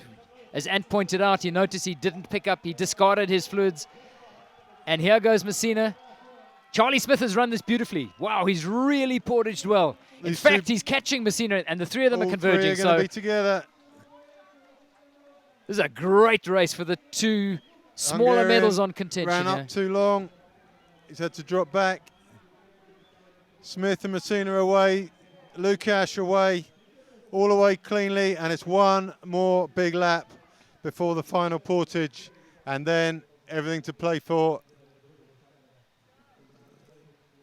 Messina putting his paddles down to play with his drink in the hope someone else will lead. I think the one who really stood out on that portage was Lukasz. He's had a lap with no juice. He went into the drinks lane, which is a bit further. As he got that juice around his neck, he put the hammer down and he got right back to the front. And I think he's back on the water with new energy, with that cold water on his chest and into his mouth. He looked really, really strong in that portage, so I think we definitely can't count him out yet. I think you're right. If he comes out the next portage with those two, he's got to be the favourite for the group. Uli Hart now on his mission to try and bridge over to the chasing three, getting fresh fluids. Is that his dad, Rob, who's busy sorting out the cold water on his neck? I think Hart has kind of realized right now with the amount of space that's left in this race that his chances of bridging the gap over onto the chasing three, who have now got a race on with themselves, are pretty much evaporating. And he's got pressure from behind. Foley's looking good. Mole is in there in the Australian colours. Mole's done really well. We've written him off that group a couple of times and he's come back to it. I know the Irish team was hoping for good things from Foley, and he would have liked to have been maybe one bunch. What did we have him? We had him down as top 5, didn't we, at the start? Possible, potential medalist if nothing went wrong for him. What we got out there? 3, 4, 5. He's 6th at the moment. So Ronan Foley. Rearbov's having all sorts of problems getting in at the portage there.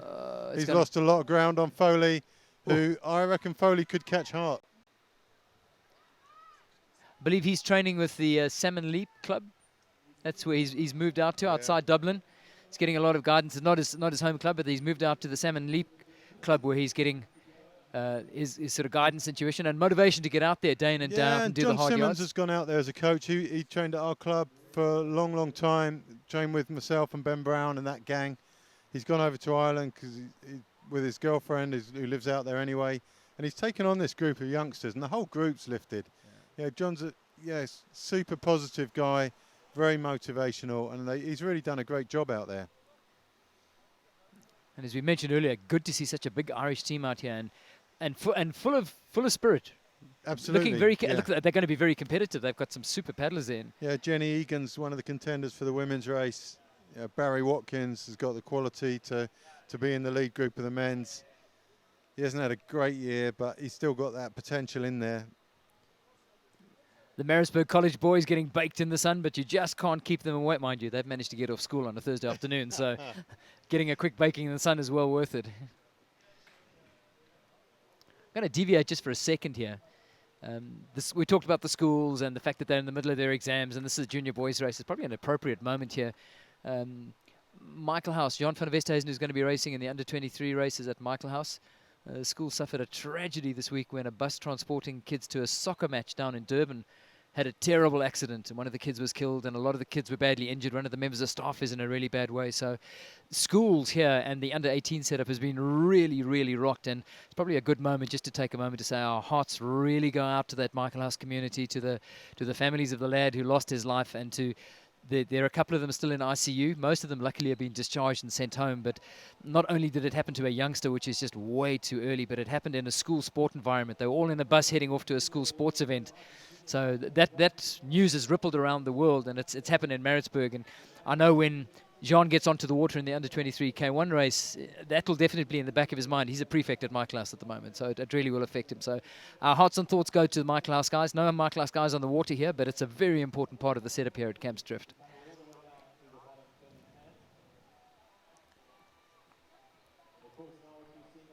So Belgium, Spain and Australia in shot there. Rien Coppens on the outside. That's Mitch Cronin on the making a bit of a charge as they come into the portage. Cronin did well out of that. Quite steep up the grass at that angle. Bit of a chat with his management team on the bank, probably telling him that there's going to order another bag of cold fluid just for that final charge into the finish.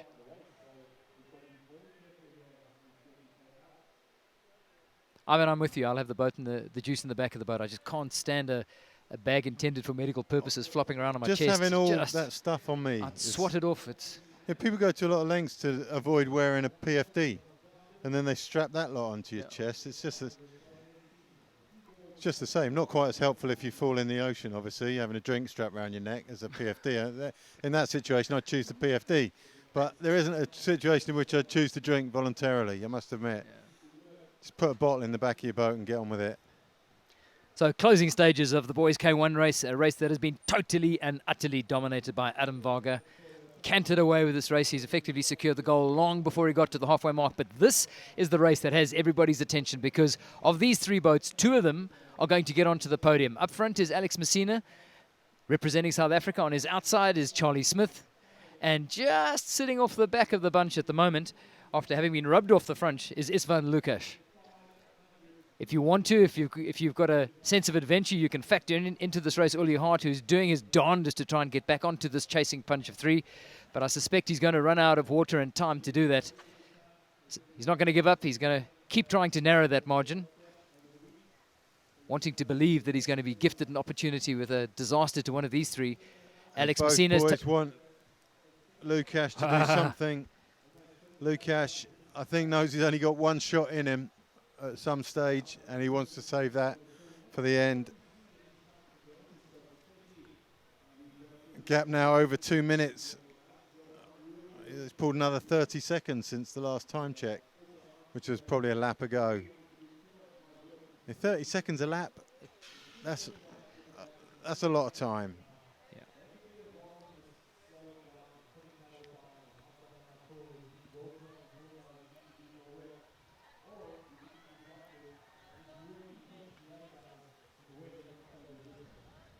So Foley closing down on Hart.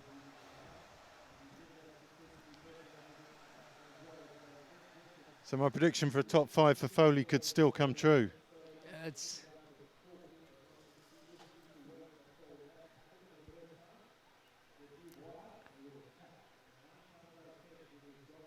Hart's still moving well though. Yeah, and the door is not closed on him. Looking over his shoulder to see where Foley is. Those shoulders are looking a little tired, though. It's been a long afternoon on his own. Foley, he's on the turn with him.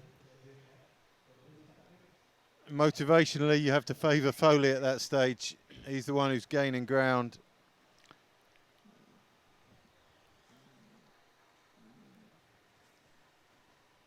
So through the turn they go. There's the gap. Camera pans wide, and Foley's still got the job to do. And there's a great summary of the junior boys race. Cantering away with it in such impressive style. Adam Varga. I don't think that pace, that metronomic drive has been broken for the last hour at least. He's been on his own. And often having somebody snapping at your heels is a great way to keep the energy levels up. But when there's nobody even in every time you go around a turn, you can look way upriver to see where the rest of the race is. There isn't a race in his case. But to be able to keep up that intensity really speaks volumes about the man.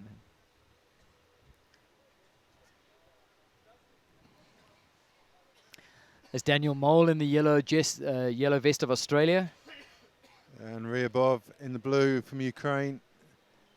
Ryabov, I haven't seen a Ukrainian in the men's under 23s or junior K1 for a long, long time, and he's done a very good job of it today.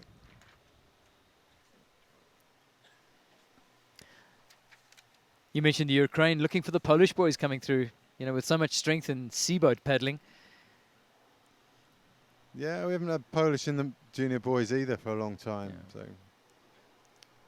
So Lukasz leads the race. The group. Yeah, the only race that's still on really within this race. So Varga has destroyed the field. And they know it. This is conservation time, I think. Is Messina having a chat with Charlie there? Charlie's looking very comfortable on that wash. Wonder what Alex is saying to him. They're banking on the Hungarian not speaking English there, I think. Something like, you distract him, I'll go past on the other side. The Alex Messina fan club in full voice on the bank as he comes down in front of them.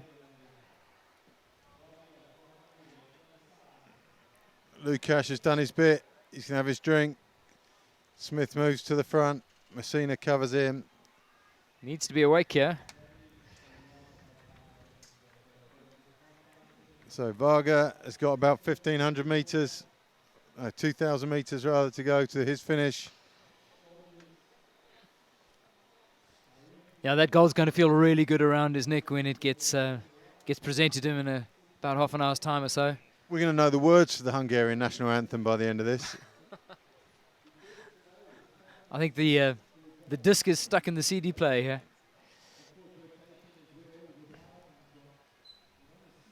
Really great to see, despite the 36, 37 degree heat, that there's been so much support down at the venue today on day one, in the middle of a work day. And as you can see on the opposite bank, the schools have been given time off, which is really cool.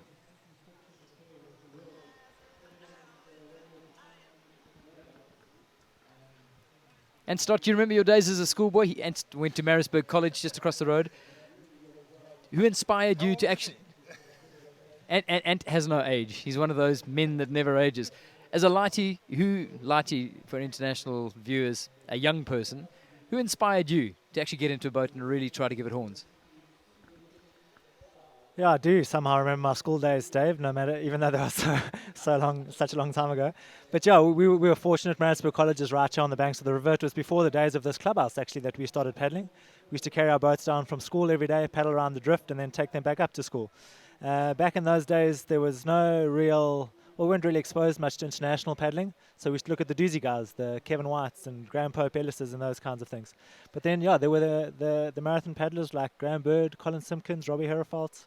Mark Perro was probably the main one, actually. He was a top South African all-round paddler at that stage, so he was the one that we looked up to the most, probably. Graham Bird raced against you a couple of times, didn't he, Ivan? He got a medal at a World Cup, I seem to remember. I'm sure he got a medal somewhere. I mean, he came out and trained with us one winter as well. Had him crying like a baby when the temperatures dropped below zero. But Graham was one of the really good tacticians. I didn't like racing Graham much because he wanted the same washes I wanted. So it was, he was always there. He raced a lot of K2 with Neil Evans. And they were very successful double. Got a lot of respect for Graham and the way he used to race. So there's the race for silver and bronze, moving in front of the Alex Messina Support Club. And I think they've enjoyed their afternoon. They've got the dance moves going.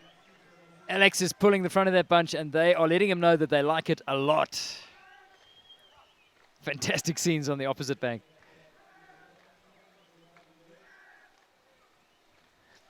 I must tell you that is awesome. The paddlers that came through the development programs to be serious title contenders in the doozy were at such an unfair advantage. The first 2 days go through the Valley of 1,000 Hills, and everybody within a 100k radius comes down to the banks of the river with one intent, and one intent only, to support these. And if you happen to be beating them or chasing them, you got no love at all.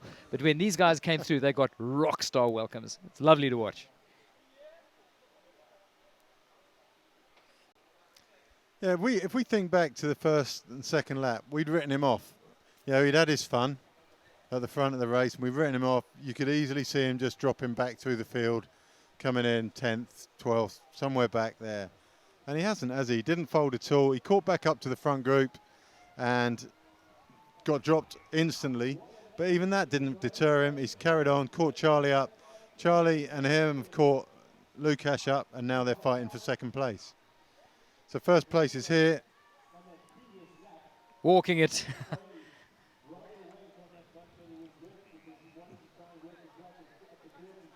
So as Varga comes through, Foley has caught Hart. They're opposite us now. This must surely be his last load of juice that he's taking on board.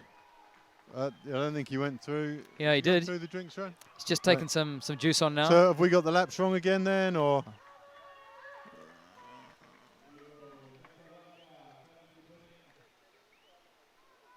We'll find out in 2 minutes when he either turns round the turn, boys, or he doesn't.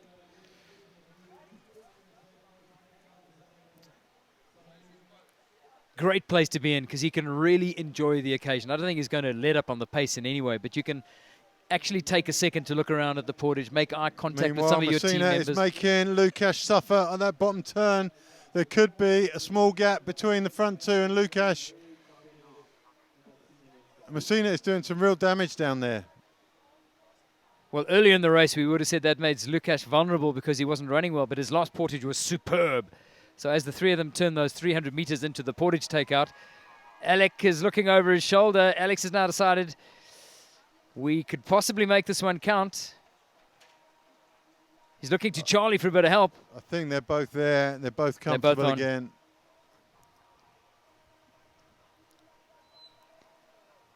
But speed is high. Everything has a cost. If you're going to do something like Messina's doing there now, you have to know it's going to cost someone more than it's costing you. So Messina leads the chasing group of three into the portage.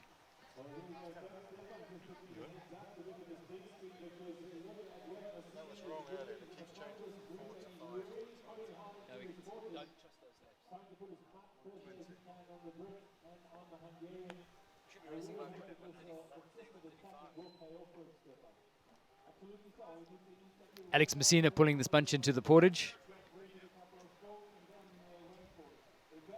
Charlie Smith on his left. Istvan Lukasz with the cap on backwards. No, 1 hour 40 is normal race time. Glimpse of Camp's Drift in the background and some of the properties. Properties a choice for the hardcore paddlers if you want to be able to walk out of your front door and get straight down to the drift. In they come to the portage. Alex Messina going long this time. Good. Charlie Smith out well. Lukasz out last again. Coming through the drinks run, so they have got one more long lap to do. I promise by the end of the weekend we will get at least one race right. Charlie Smith through the drinks, out the other side. Messina maybe not running as well as he was on the first couple of portages anymore. He's getting a little bit tired. I would read a lot into that, Ivan. I really, really would. I think he's suffering a little bit. I think he's flat. I think he's flat, and he's going to have to dig really deep if he's going. That metal shot is on. I mean, I would be reluctant to call any of them, but he's definitely getting close to running on empty here. Charlie's doing the wise thing. I don't think Charlie's any different, though. I think Charlie's tired too. It's hot out there. Yeah. And I think he's saying to the boys, just relax. Just don't do anything silly. Don't do anything rash.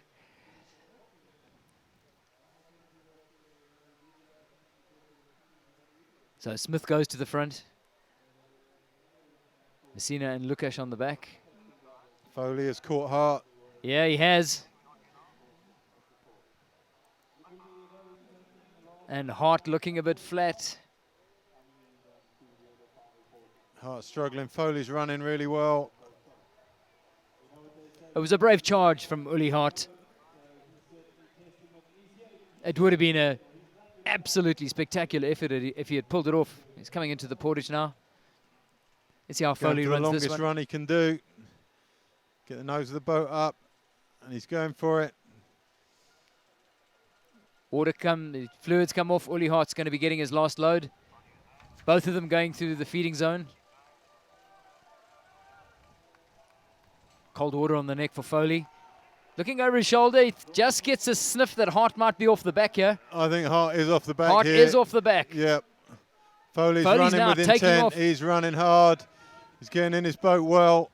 And away he goes. And I don't think that Hart can live with that. It's going to be very stressful for Hart. Foley's gone. Uli Hart has not given up. He has not given up. Lost 15 or 20 meters on that portage. But Foley's trying to make this count. He's really putting the pressure on Hart. Two gutsy young guys. This fight is going to go all the way down to the line. But the card's definitely in Foley's hands. So on each of these races, Now. we have 2 final top turns. This is the second of those 2. They're going past. On the next lap, they will, I promise you, be turning around those boys there and coming home. Paddles down. Messina having a look back. My word. These boys are shot. Anybody into All three of all these three. boys are shot. All three have thrown down anchor. Dropped anchor. Lukash is really doing nothing. He's saving it for one big go at the end. And they're not going to put up with that, to be honest. I think he's done that for the last 45 minutes. Even his leads are slow, though, very slow. There's 3 very tired boys there. Hunting 2 medals. Foley is the only man moving at the moment, and he's moving hard. Hart still hasn't caught Foley. It's 5 seconds between them now, 4 seconds. That would have been as they left the portage, I guess. The Australian mole being shadowed by Ryabov. They've been together for the whole of the race.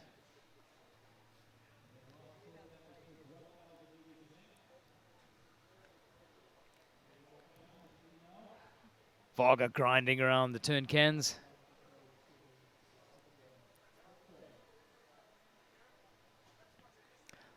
Just a reminder to those watching the live streaming that if you want to keep track of all of the paddlers all of the time, there's an option at the live timing, which you can find linked off the website, wmc2017.co.za. There's a link to live timing off there. Or you can go straight to finishtime.co.za and follow the links to the World Marathon. So Foley Champs. has broken Hart. Yeah. There's so much you could do with that line as a commentator. I'm going to resist all temptation there and just stick with my original line. So Foley, 5th at the moment. Didn't I tell you he's going to be top 5 right from the start? Big achievement where he was, actually. He's done really well. He stuck to his task. There's Hart. Just lost a bit of ground on Foley. And there's the group of 3 in front. I don't think there's time to close them down. I think the fight has gone from Uli Hart. I think he'll consolidate his 6th. I think he'll crawl to the end in the best fashion he can, personally. He's run out of choices now. It's just a journey now for him. And it's going to seem like a very long journey from there. So Australia and Spain.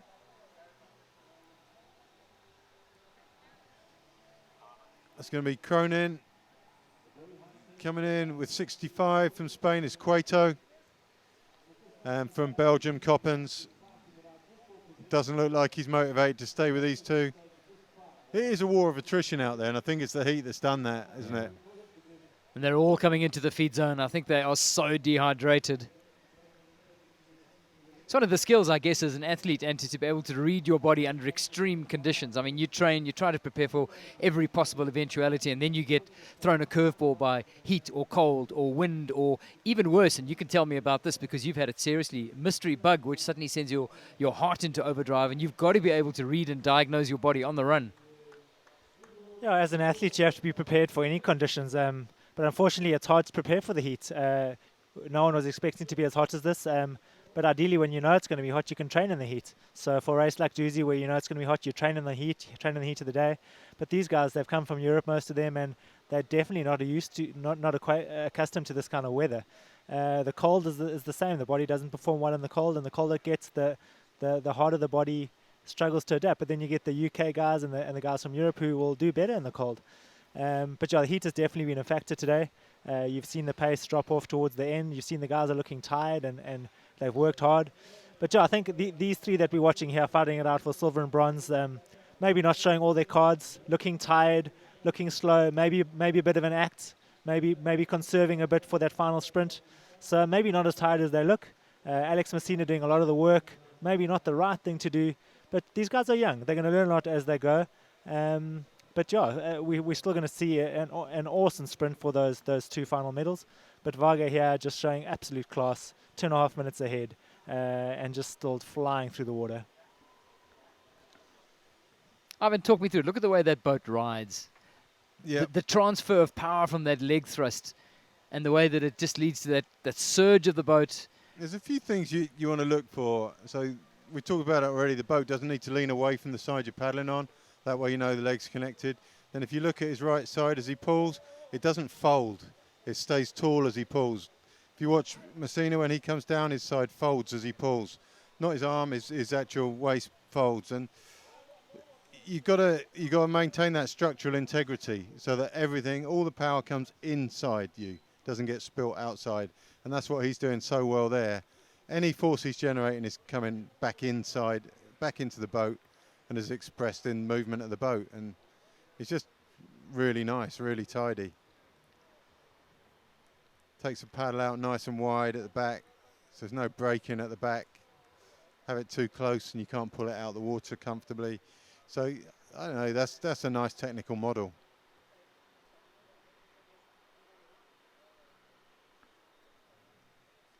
And to be fair, if it wasn't, you'd probably have to change your technical model, seeing as he's doing so well.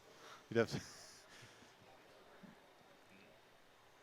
You also get those gifted athletes that just have this knack of combining it all and combining boat feel to just make a synergy of something that just flies through the water. So we're nearly up to 3 minutes. There's another 30 seconds on that lap between Varga and the others.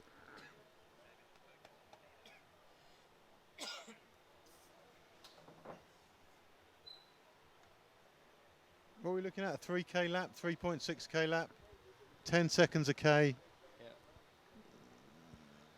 Andre Santos sitting behind me here, looking at the way that boat is trimming and the way that it's running as a professional who's made top-end boats and whose craft you're seeing going to win the gold by a mile. I mean, what do you see? You must feel kind of proud. This is the third time this guy makes us happy this year. So he won the K1 500, and he actually was second in the K1000 at the Junior Worlds. And he actually beat the British with 10 seconds times 20. It's going to be 3 minutes 20. So he's pretty much in line with what he got used to. In terms of the boat, of course, we are, or at least I am more used to see him paddling a little bit faster than he's paddling today. But definitely that sense of and that feeling of speed he got on that first lap, and that ability to change speed, that's where most of the difference was made. I don't think nobody can win Marathon Worlds paddling like he's paddling now. It was what he did in the first 2 laps that gave him that gold, and that's where the boat trim and how the boat runs makes a bigger difference. And he's happy in that boat and hasn't gone with the Senko. No, a lot of the special on the youngsters. I don't think he had the chance to even try it now, because growing up as a young junior in Hungary, it's not direct access to top-end boats. So probably he's paddling what he paddles at home. Well, you must be really proud of the man. Were you worried? That was a huge burn when he went. With the decision to go early, 20% into the race. You've got to back your ability in this heat. Yeah, we have seen not many guys doing it before. He definitely had the skills as the current world champion and with the top speed, but it was always gambling, and I hope he's not sharing room with the second Hungarian in the race, because otherwise I don't think they will be best friends from now on. But yeah, it was a gutsy decision, and I think it was the best turnout for the race, because it turned on fire that fight for silver and bronze. Well, that's the race we're looking at right now. Alex Messina, Lukasz, who has got the gas in the tank for this remaining The remaining burn, Charlie Smith, 2 medals, 3 boats. This is going to be nervy. This is going to be really nervy coming into the final turn. Uli Hart has been worked over. Ronan Foley has come past him. He had no chance of staying with him. But there's the champ coming down to the bottom turn. Double world champion. It's fair to say, peerless in his generation. Absolutely, yeah, and you would love to see him move up. You probably, if he's sprint world champion, you probably won't see him. You see him diverted off into the sprint gang rather than the marathons. We might not see him here go through the under 23s and seniors, but he's definitely got the quality to do it. You'd like to see those guys race in the senior race to see what they've got, and sadly that never, you can't do that on the same day they're doing the juniors. So, or on this form, I would love to put him into the under 23 race. Yeah, any of the races. On that form, yeah. I think he'd be right up there with the best of them. So coming under the bridge, on their last full lap, Alex Messina looking over his shoulder to see if Lukasz is still with him. Charlie Smith looking comfortable. Oh, hand paddles down. He's not interested in towing the sponge any longer. Sure. This is an interesting fight because Lukasz has been conserving ever since they caught him up. There's something really streetwise about the way that Lukasz has gone about this. And so often they've turned to him and asked, and he just hasn't stepped up to the plate. No. And there's no rule to say you do have to, but you have to tough out what you're dished out after you've said no. So, yeah, I think at this stage, neither of the other two are in any form to dish out too much punishment without hurting themselves. So, ultimately, they've got to finish the course. They can't all stop. And Foley is closing them down, There's probably less than a minute now between Foley and that group of 3. So the champion is coming into the portage. It'll be the last time that he comes through. And he has just been so focused and so zoned in throughout this race. It's been a solitary race, sure, but he's really been a man on a well-drilled mission. Through the portage he comes. It'll be the last time that he comes in front of the crowd here. Been a super impressive effort. You can only ask where to from here. As a marathon lover, I'd hate to see him disappear into the sprint setup because I'd love to see him go the whole hog and dominate as a senior. Fight it out of the best of his generation. The problem is there's no guarantee of dominating as a senior. All the seniors were good juniors or decent juniors, and then they've been decent under 23s. Now you're only looking at pretty much a 2-year age band in here and then a 4-year age band in the next one, and then it's all in. And you got people in the senior race. Michael Leverett, I think he's 307 now, or something like that. I mean, there's 25 World Championships done. He's done 24 of them probably. So he medalled about 4 age groups into the Masters Cup. So you can be in senior for a long time. Hank's no spring chicken anymore, and those guys stick around because they've got not just the physicality but the experience to deal with it now. What you start to lose in physicality, you gain in intelligence. And Hank's raced better and better for the last 3 or 4 years. Every time you see him, he's racing. He's relying less on the physical, more on the tactical. And I didn't used to like the way Hank raced. He wasn't my sort of athlete, but over the years, he just gone from strength to strength, really.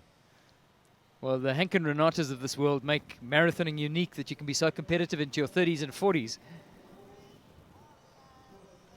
And the fact that sport attracts sponsors and you can stick around at it.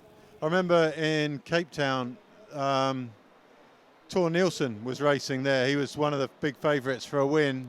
And to me, he was sort of the one I had to beat if I wanted to be taken seriously as a marathon paddler. And he was 38 there. And everyone was saying, whoa, 38, he's as good as dead, it's almost not counted as a win to beat someone who's 38. But now, 38 wouldn't really get a second glance. Well, there's Tim Cornish, one of the members of the marathon committee, a local official out of I think Pietermaritzburg. he's been lapped. He's There's a lapped paddler who's been pulled out of the race, I think. He was the last paddler on the course, but here we go. All the attention on this race, the race within the race. Alex Messina, who's now been conned into taking up the pull at the front of this bunch. I think it's the best place for him to be. He's the best runner in the group. Yeah. And if he comes in first and gets out cleanly, that could fall well for him.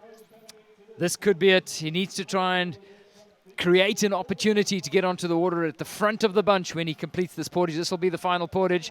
Alex Messina on the front on his left. Charlie Smith. And then Istvan Lucas, who's now...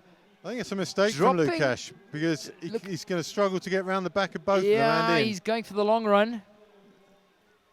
Lukash going to be a fight for him to get out at that angle. Messina out. The two of them are away.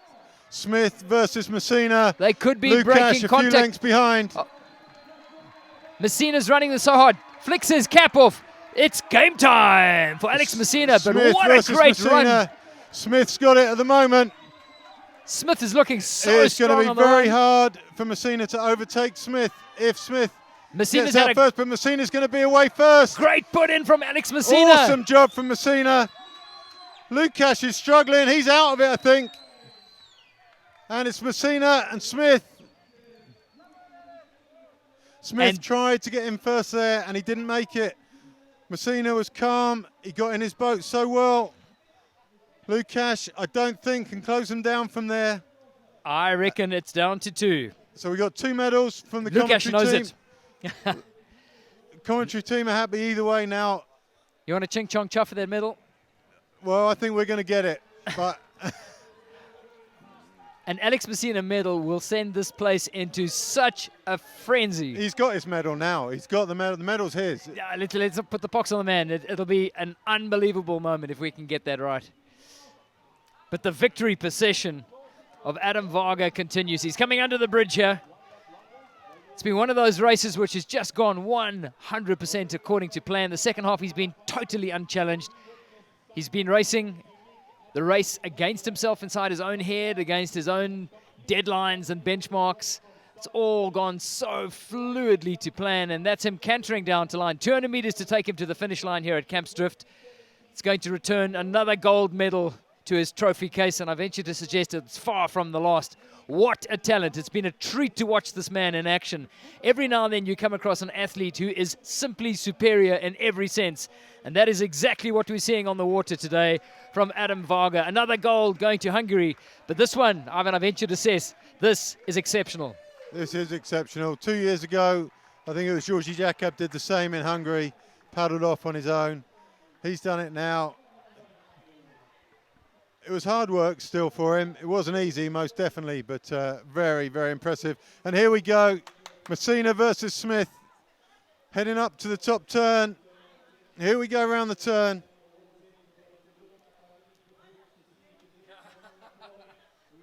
Always a big advantage to go into the turn first, but Alex has worked hard today. He's done a lot of the work. Smith's been clever and been on the wave, or maybe that's all he's capable of. But I think Smith's going to have a little bit in the tank. There's going to be a big sprint. That wide turn. Alex still who going did for the it. wide turn help the most was Lukash there. Might even be back in contention from the turn that Messina did. He's back. Looks like he's almost back. It was a bad mistake, really. But Messina, I think he's safe. Lukash has sensed a bit more. Lukash was out of this. Messina did a wide turn, and now he's back in. And he has seen... That's a dangerous man now. A man who's been thrown a lifeline like that is going to be... Oh, no, Paddles down for don't Lucas. do that. Lucas, his race has been littered with novice mistakes, but he's come back with a heart of a lion Smith every now time. leads. Now they're 3. Now, if Lukash cuts out Messina to get to Smith... 3 boats, 2 medals, and it was So down it to looks 2. like Smith. Smith is going huge. Messina's now looking over his Lukash right shoulder. Lukash would have come round Messina if he could by now. He really would. So it's still Messina and Smith in the driving seat. They're still 400 meters out. Smith has really dropped the hammer, but I think too has fast. he gone too early? It is too fast from Smith. It's going to get Messina's a bit tight. coming back. Messina knows he's got 30 seconds of his World Marathon Champs Junior Boys K1 race And left. Lukash is off the back again, I think. Messina looks like he's catching him. Not only is this a medal, but it could get him Lukasz the is silver. gone. Lukasz is done. It's Messina versus Smith. And here we go. It's Smith versus Messina. Smith all the way. Messina's missed the blade. It's been... Messina can't blow now. If he blows now, Lukasz could still have him. He's got to hang on to that wave. Smith is fired. That extra little gear. But he's still 150 It's meters Smith out. from Messina. Smith has got the silver in his hand. Messina's not giving up all the way to the line. This is a fantastic Smith from Charlie Smith. Charlie Smith all the way down to the line. He found that extra gear just 100 meters out, but it is going to be a medal for Smith Alex Messina. second, Messina third, and that is phenomenal. That is truly phenomenal. Alex Messina claiming that like he's just won the World Cup. He has just won the World Cup. Look at the smile on his face. What a moment. Doesn't that give you goosebumps? Yeah, awesome paddle by Smith to get the second, but Alex Messina, front bunch, off the group, on and off. He just showed guts and determination the whole way through this race and hung in there for a bronze medal, and you can see he's delighted. Awesome juniors race to watch. These boys are done. They've left everything out on the water. They were done a couple of laps ago, I think. It was only ever going to happen slowly at the end there. But Messina threw Lukasz a lifeline on that top turn when he went wide. Lukasz just about made it back in contention. If he could have come around Messina and got to Charlie's side, Messina would have been in trouble, but he was too strong. He held him off, and in the end, Lukasz couldn't make it. So Foley now finishing in 5th place. Big finish from him. He's had a good race today. He would like to have been in the front group, obviously, but it wasn't to be. And he's actually had a great second half of the race, and you can read an awful lot into that. So you can be really proud of the way that he caught up to and demolished Uli Hart. And he's made that top 5 that you were expecting of him. Can really be proud. Going to see plenty more of this young man in the green colours of Ireland. So that's going to leave Uli Hart, who's a distant 6th. He's resigned himself that it's absolutely no race involved. He's tapping home. I'd like to see Messina go over to his fan club now. He needs to go and do that. I don't think he's even got the gas to get to the bank right now. He's done. He's waving to his fans now in front of the grandstand. And, well, the Alex Messina star continues to rise. He's going to move into the echelon of the development paddler rock stars here in South Africa. Uli Hart wrapping up his 6th place. It's been a brave charge. I think he dipped into those reserves early on in the race to try and give himself a shot at getting onto the chasing bunch, and then has handsomely paid the price for it. In top 6 in the if you junior get boys off the water K1. and you've given it your best shot, your result's fairly irrelevant, to be fair. Yeah. And he is. He's pushing it all the way down to the line. Big heart in this young man from the Western Cape. His mum and dad, Rob and Liz, will be sitting in the stands just bursting with pride. Well done, Uli.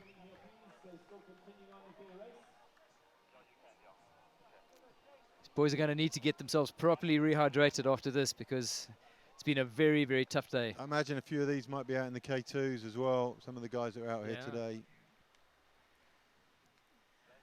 Good news is for the mums and dads back home worried about the rest of the racing. The weather forecast for the remainder of the week looks to be far kinder. Goes back to 38 or 39 on Monday, but Saturday afternoon, men's K1 looks like it's going to be a cracker, cool, overcast, ideal for flat-out racing for the duration. Alex Messina getting mobbed by his friends and family. I wonder if his family is actually down here. If the Davidson family, he's effectively relocated to Maritzburg purely for paddling.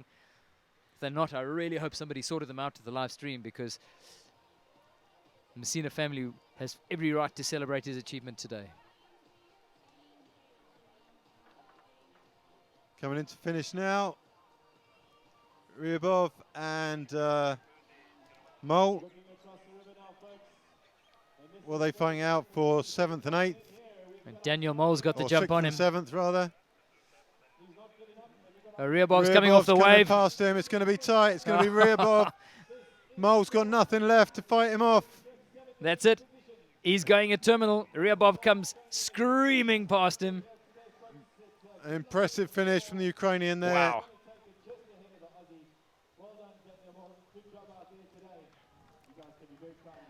Valery Ryabov finishing just ahead of Daniel Mole. Gee, it's been a great race to watch. Super impressive up front, purely from the Varga juggernaut, which has dominated you had the front. A display from Varga on how it's done. Yeah. You had an equally impressive display from Messina, who gave it everything in the early stages and managed to recover from that enough to have that impact at the end. Yeah, the great thing is it actually sets the bar. Any youngster who thinks he's done good by making his national team or racing into the top 10 can feel really proud, but Alex Varga is just showing you how it can be done, and it's done by hard work and serious commitment.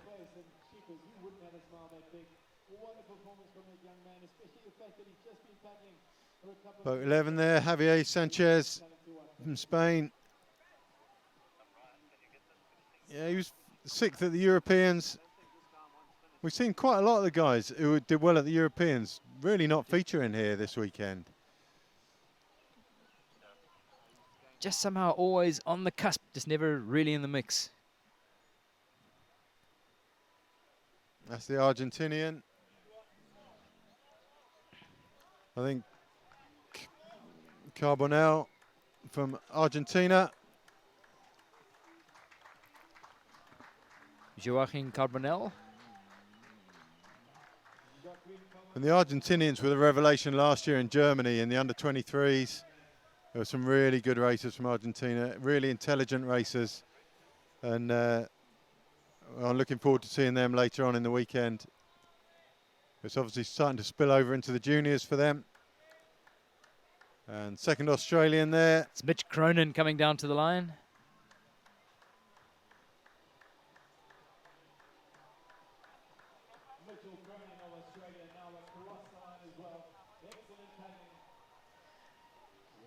The sun's starting to go down here at Camp Swift. Makes it pretty scene. That's insult to injury, though. They've been out there in the roasting heat, and the moment they finish, the sun goes down. Premium training time. There's still early evening. The Spaniard we just saw is actually going down for his final last turn.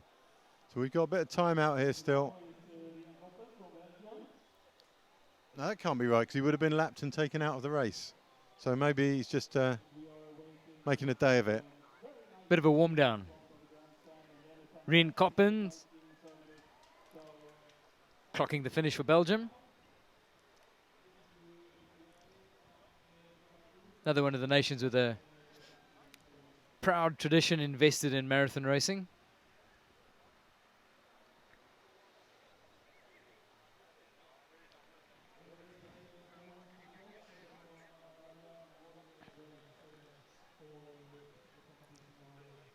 Tough times, Ant, if any of these guys are drawn to race K2s tomorrow, because you need to get them away from the drift, rehydrated, get those rehydrating fluids back in, feed them as early as possible, put them to bed, and just hope like crazy that the temperatures are more forgiving tomorrow. Yeah, let's hope that these guys can recover for tomorrow, or maybe they'll be acclimatized, so maybe it will help them. But yeah, a lot of these guys will be racing tomorrow in the doubles, and it's definitely possible. We've seen it over the years, the guys from singles recovering and paddling doubles very successfully the next day. We've got multiple double world champions in singles and doubles, and that's all the day after each other. South Africans specifically are really well suited to multi-day events because of all our racing, pretty much sort of 9 or 10 major races throughout the year are all multi-day races. So from a very young age, they're racing 2-3 days in a row. It's the Europeans who probably don't race as much 2 days in a row, but a lot of them are still racing world championships every year, 2 days in a row. So and trainings, training's hard every day. You can't get away from that. So yeah, everyone's capable of racing 2 days in a row, I think. Hugo Coeto Corro finishing in the Spanish colours. I thought you were Spanish for a moment there, Dave, with that pronunciation. Well, he's the man. That was pretty impressive. Let's put and start under pressure. Let's congratulate Hugo for his race. You're a sort of, you're welcome in dozens of homes in Spain, aren't you? Am I meant to be answering that in English or Spanish? Yeah, muy bien, hombre. I think Uro es de Cangas de Onís in Asturias. Muy bien. Good work from our resident linguist there. Luckily, neither of us are intelligent enough to know whether it's right, wrong, or indifferent, are we, Dave? So I think as long as Ant said it confidently, it was going to be right all the way. Super friendly people as well. I mean, anybody who's travelled into Spain for that Sella paddling circuit, that month of races, and I know you've done it lots of times, and it's a fantastic trip, largely for the hospitality and the way that they will extend their hospitality to any paddler that wants to go and do their thing. Yeah, Spain is a great place for river racing and even for marathon racing. They're a great marathon nation. But yeah, their river racing circuit in August is amazing. There's an amazing vibe there, very exciting, massive hype, lots of spectators, lots of media, and the guys go all out. So it's a great place to be. They love having the internationals over there, so they always welcome us. And if you ever want a big trophy, then Spain is the place to go, because you can get trophies anywhere in the world. But if you want something big and that looks really bad on your mantelpiece, that is Spain for you, isn't it? Right, let's go down to Doug Bird, who's in the Portage area. Well, folks, I can only say that this has been a performance that we've not ever really seen before in the junior world marathon category. It was something special to behold. This young man, Adam Vargas, standing to my left-hand side, a 500-meter champion at World Champs this year, top 3 in the 1,000, and now he has won it here at Junior World Marathon Champs in a completely convincing way. We've got his interpreter here with us to help us out. His English not too sharp, I can't blame him though. But Adam, a fantastic paddle from you today. Was it your intention to just break away almost from the first lap?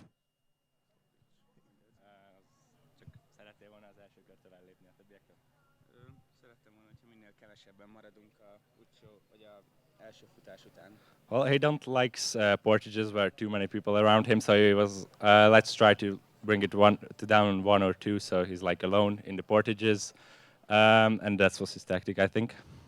And tell me, now that you won the juniors so convincingly, maybe you should have entered the senior race, because you could have beaten the seniors too. You were really strong out there today.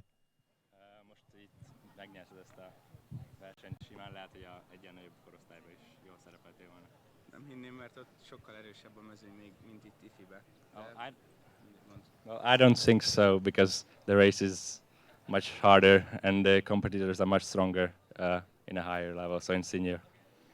And are you racing in any of the other events for the rest of the week, K2? Yes, he's racing with me tomorrow in K2. Well, there we go, folks. Well, we'll probably be interviewing both of you tomorrow. Best of luck. Well done to you. Excellent work. What a performance it was indeed, folks. Adam Varga, your champion from Hungary. Over to you, Dave. Thanks, Doug. What a champion. It's one of those goosebump performances that you actually feel privileged to have witnessed, and I'm pretty sure we're going to see an awful lot more of Adam Varga in years to come. Modest to boot as well, and it's exactly what you want to see. So congratulations to him. Medal ceremony coming in a couple of minutes' time, where we're going to present those medals. Doug is still on the ground, and we'll be catching up with the man that we really want to speak to is Alec Messina, and I think he has now been hauled off into this whirlwind of frenzied South African supporters, because suddenly he's joined that small list of South African paddlers that have won a medal at a World Marathon Champs. And not just that, but he's come from relative obscurity on this incredible trajectory. This gamble of his to move down from Gauteng to Pietermaritzburg to fall under the tutelage of Craig Mustard, and it's taken him to a situation where he raced like a lion. Looks like he had made all the mistakes to blow him out of contention, and then just slugged his way back in to the point that he won a medal. And it's going to be one of those fairy tale stories that I know everybody who saw it today is going to tell all their mates for years and years and years to come.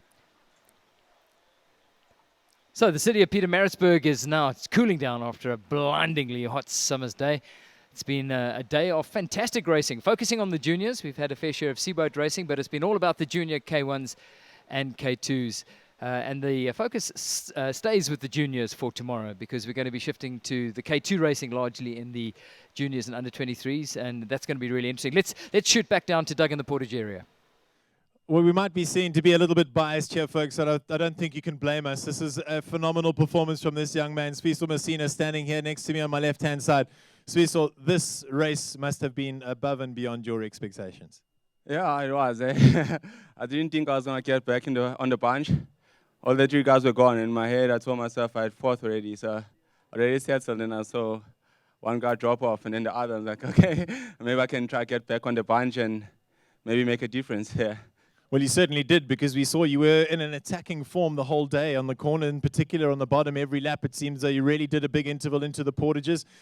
Did you feel that you would be stronger than the rest of the guys on the portages? Not really, but because we had been running a lot, like running uphill sprints, like 200-meter sprints, and then carry on like running easy 13.5 pace. So I knew I could run fast at the portage, because it's like flat, it's not uphill, so it's much easier than uphill, and then still carry on. So yeah, I knew that I had it on the portage. I could stay with the guys, but my plan was just to make sure I put in first so I don't have to catch. Yeah.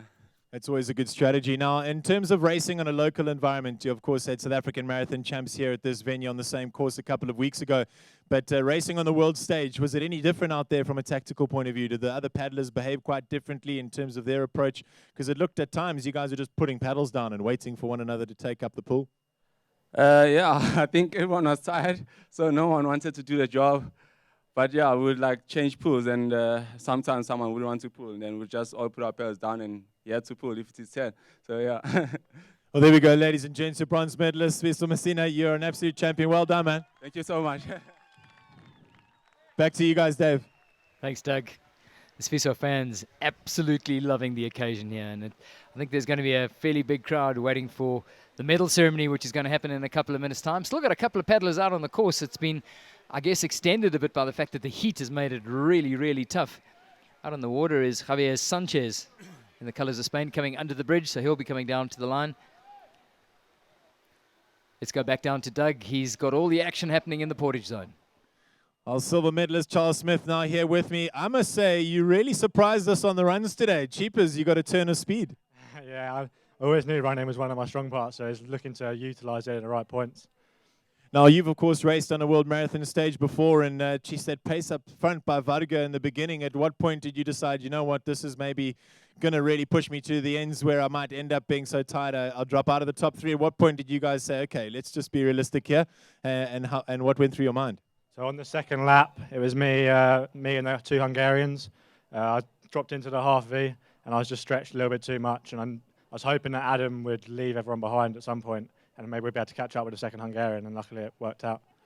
Now, when you're going through that type of heart rate fluctuation, how long does it take for you to normally settle down and get back into a rhythm? Because it looked as though that transition was smooth.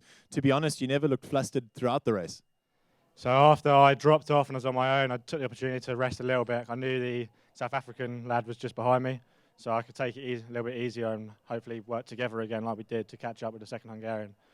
Now, a hot day of racing here. Any more racing? Are you in the K2 tomorrow? No, so I'm going to race a senior K2 on Sunday with one of our partners, but with one of the other Great Britain guys. But no, I'm not in the junior K2 tomorrow. Well, fantastic results. Silver medal. Best of luck for Saturday. You're rolling with the big dogs, but well done to you, man. Excellent work. Silver medalist, ladies and gents. Back to you, Dave. Thanks, Doug. I must say, Ivan, the takeout from this race is what a cool, calm head Charlie brought to that race. I know he's got the experience, but he looked very composed and measured the whole way through. And Messina, he talked his way through his race.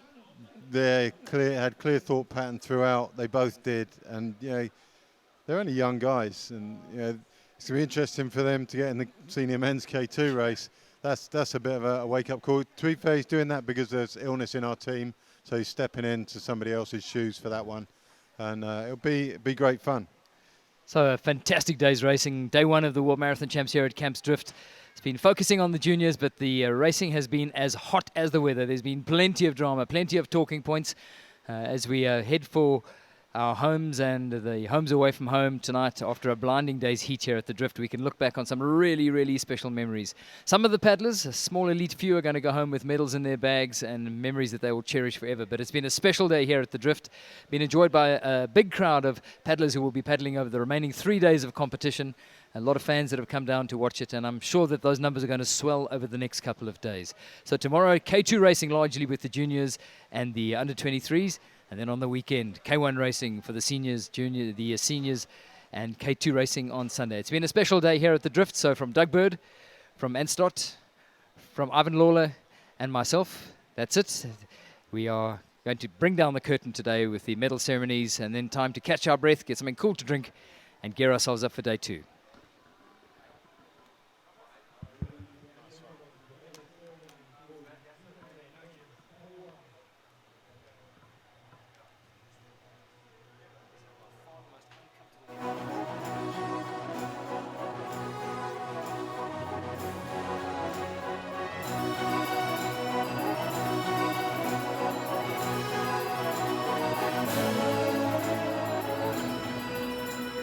present to you the medalists for the junior men K1. The medals will be presented by Albert Woods, the president of the European Canoeing Association, and Robert Vix, the team leader for Team Hungary. It makes me very proud to announce here that our bronze medal today goes to our proudly South African in a time of 1 hour, 44 minutes and 20 seconds. Put your hands together for Sfiso Albert Masina.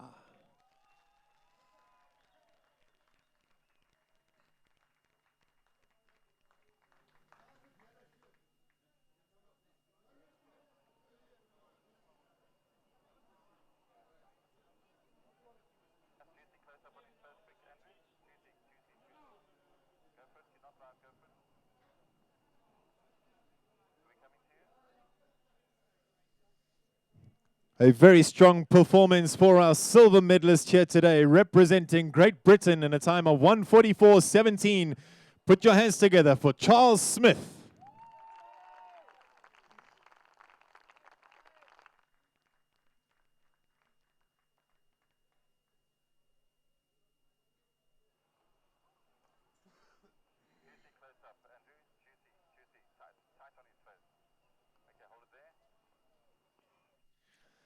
Presenting your gold medalist and junior world champion for 2017 for Team Hungary, Adam Varga.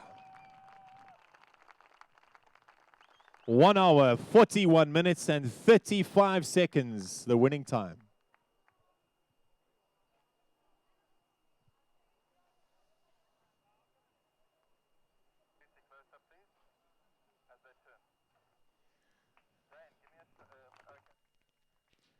Please rise for the national anthem of Hungary.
Ladies and gentlemen, your final round of applause and some recognition for your 2017 World Marathon Champion.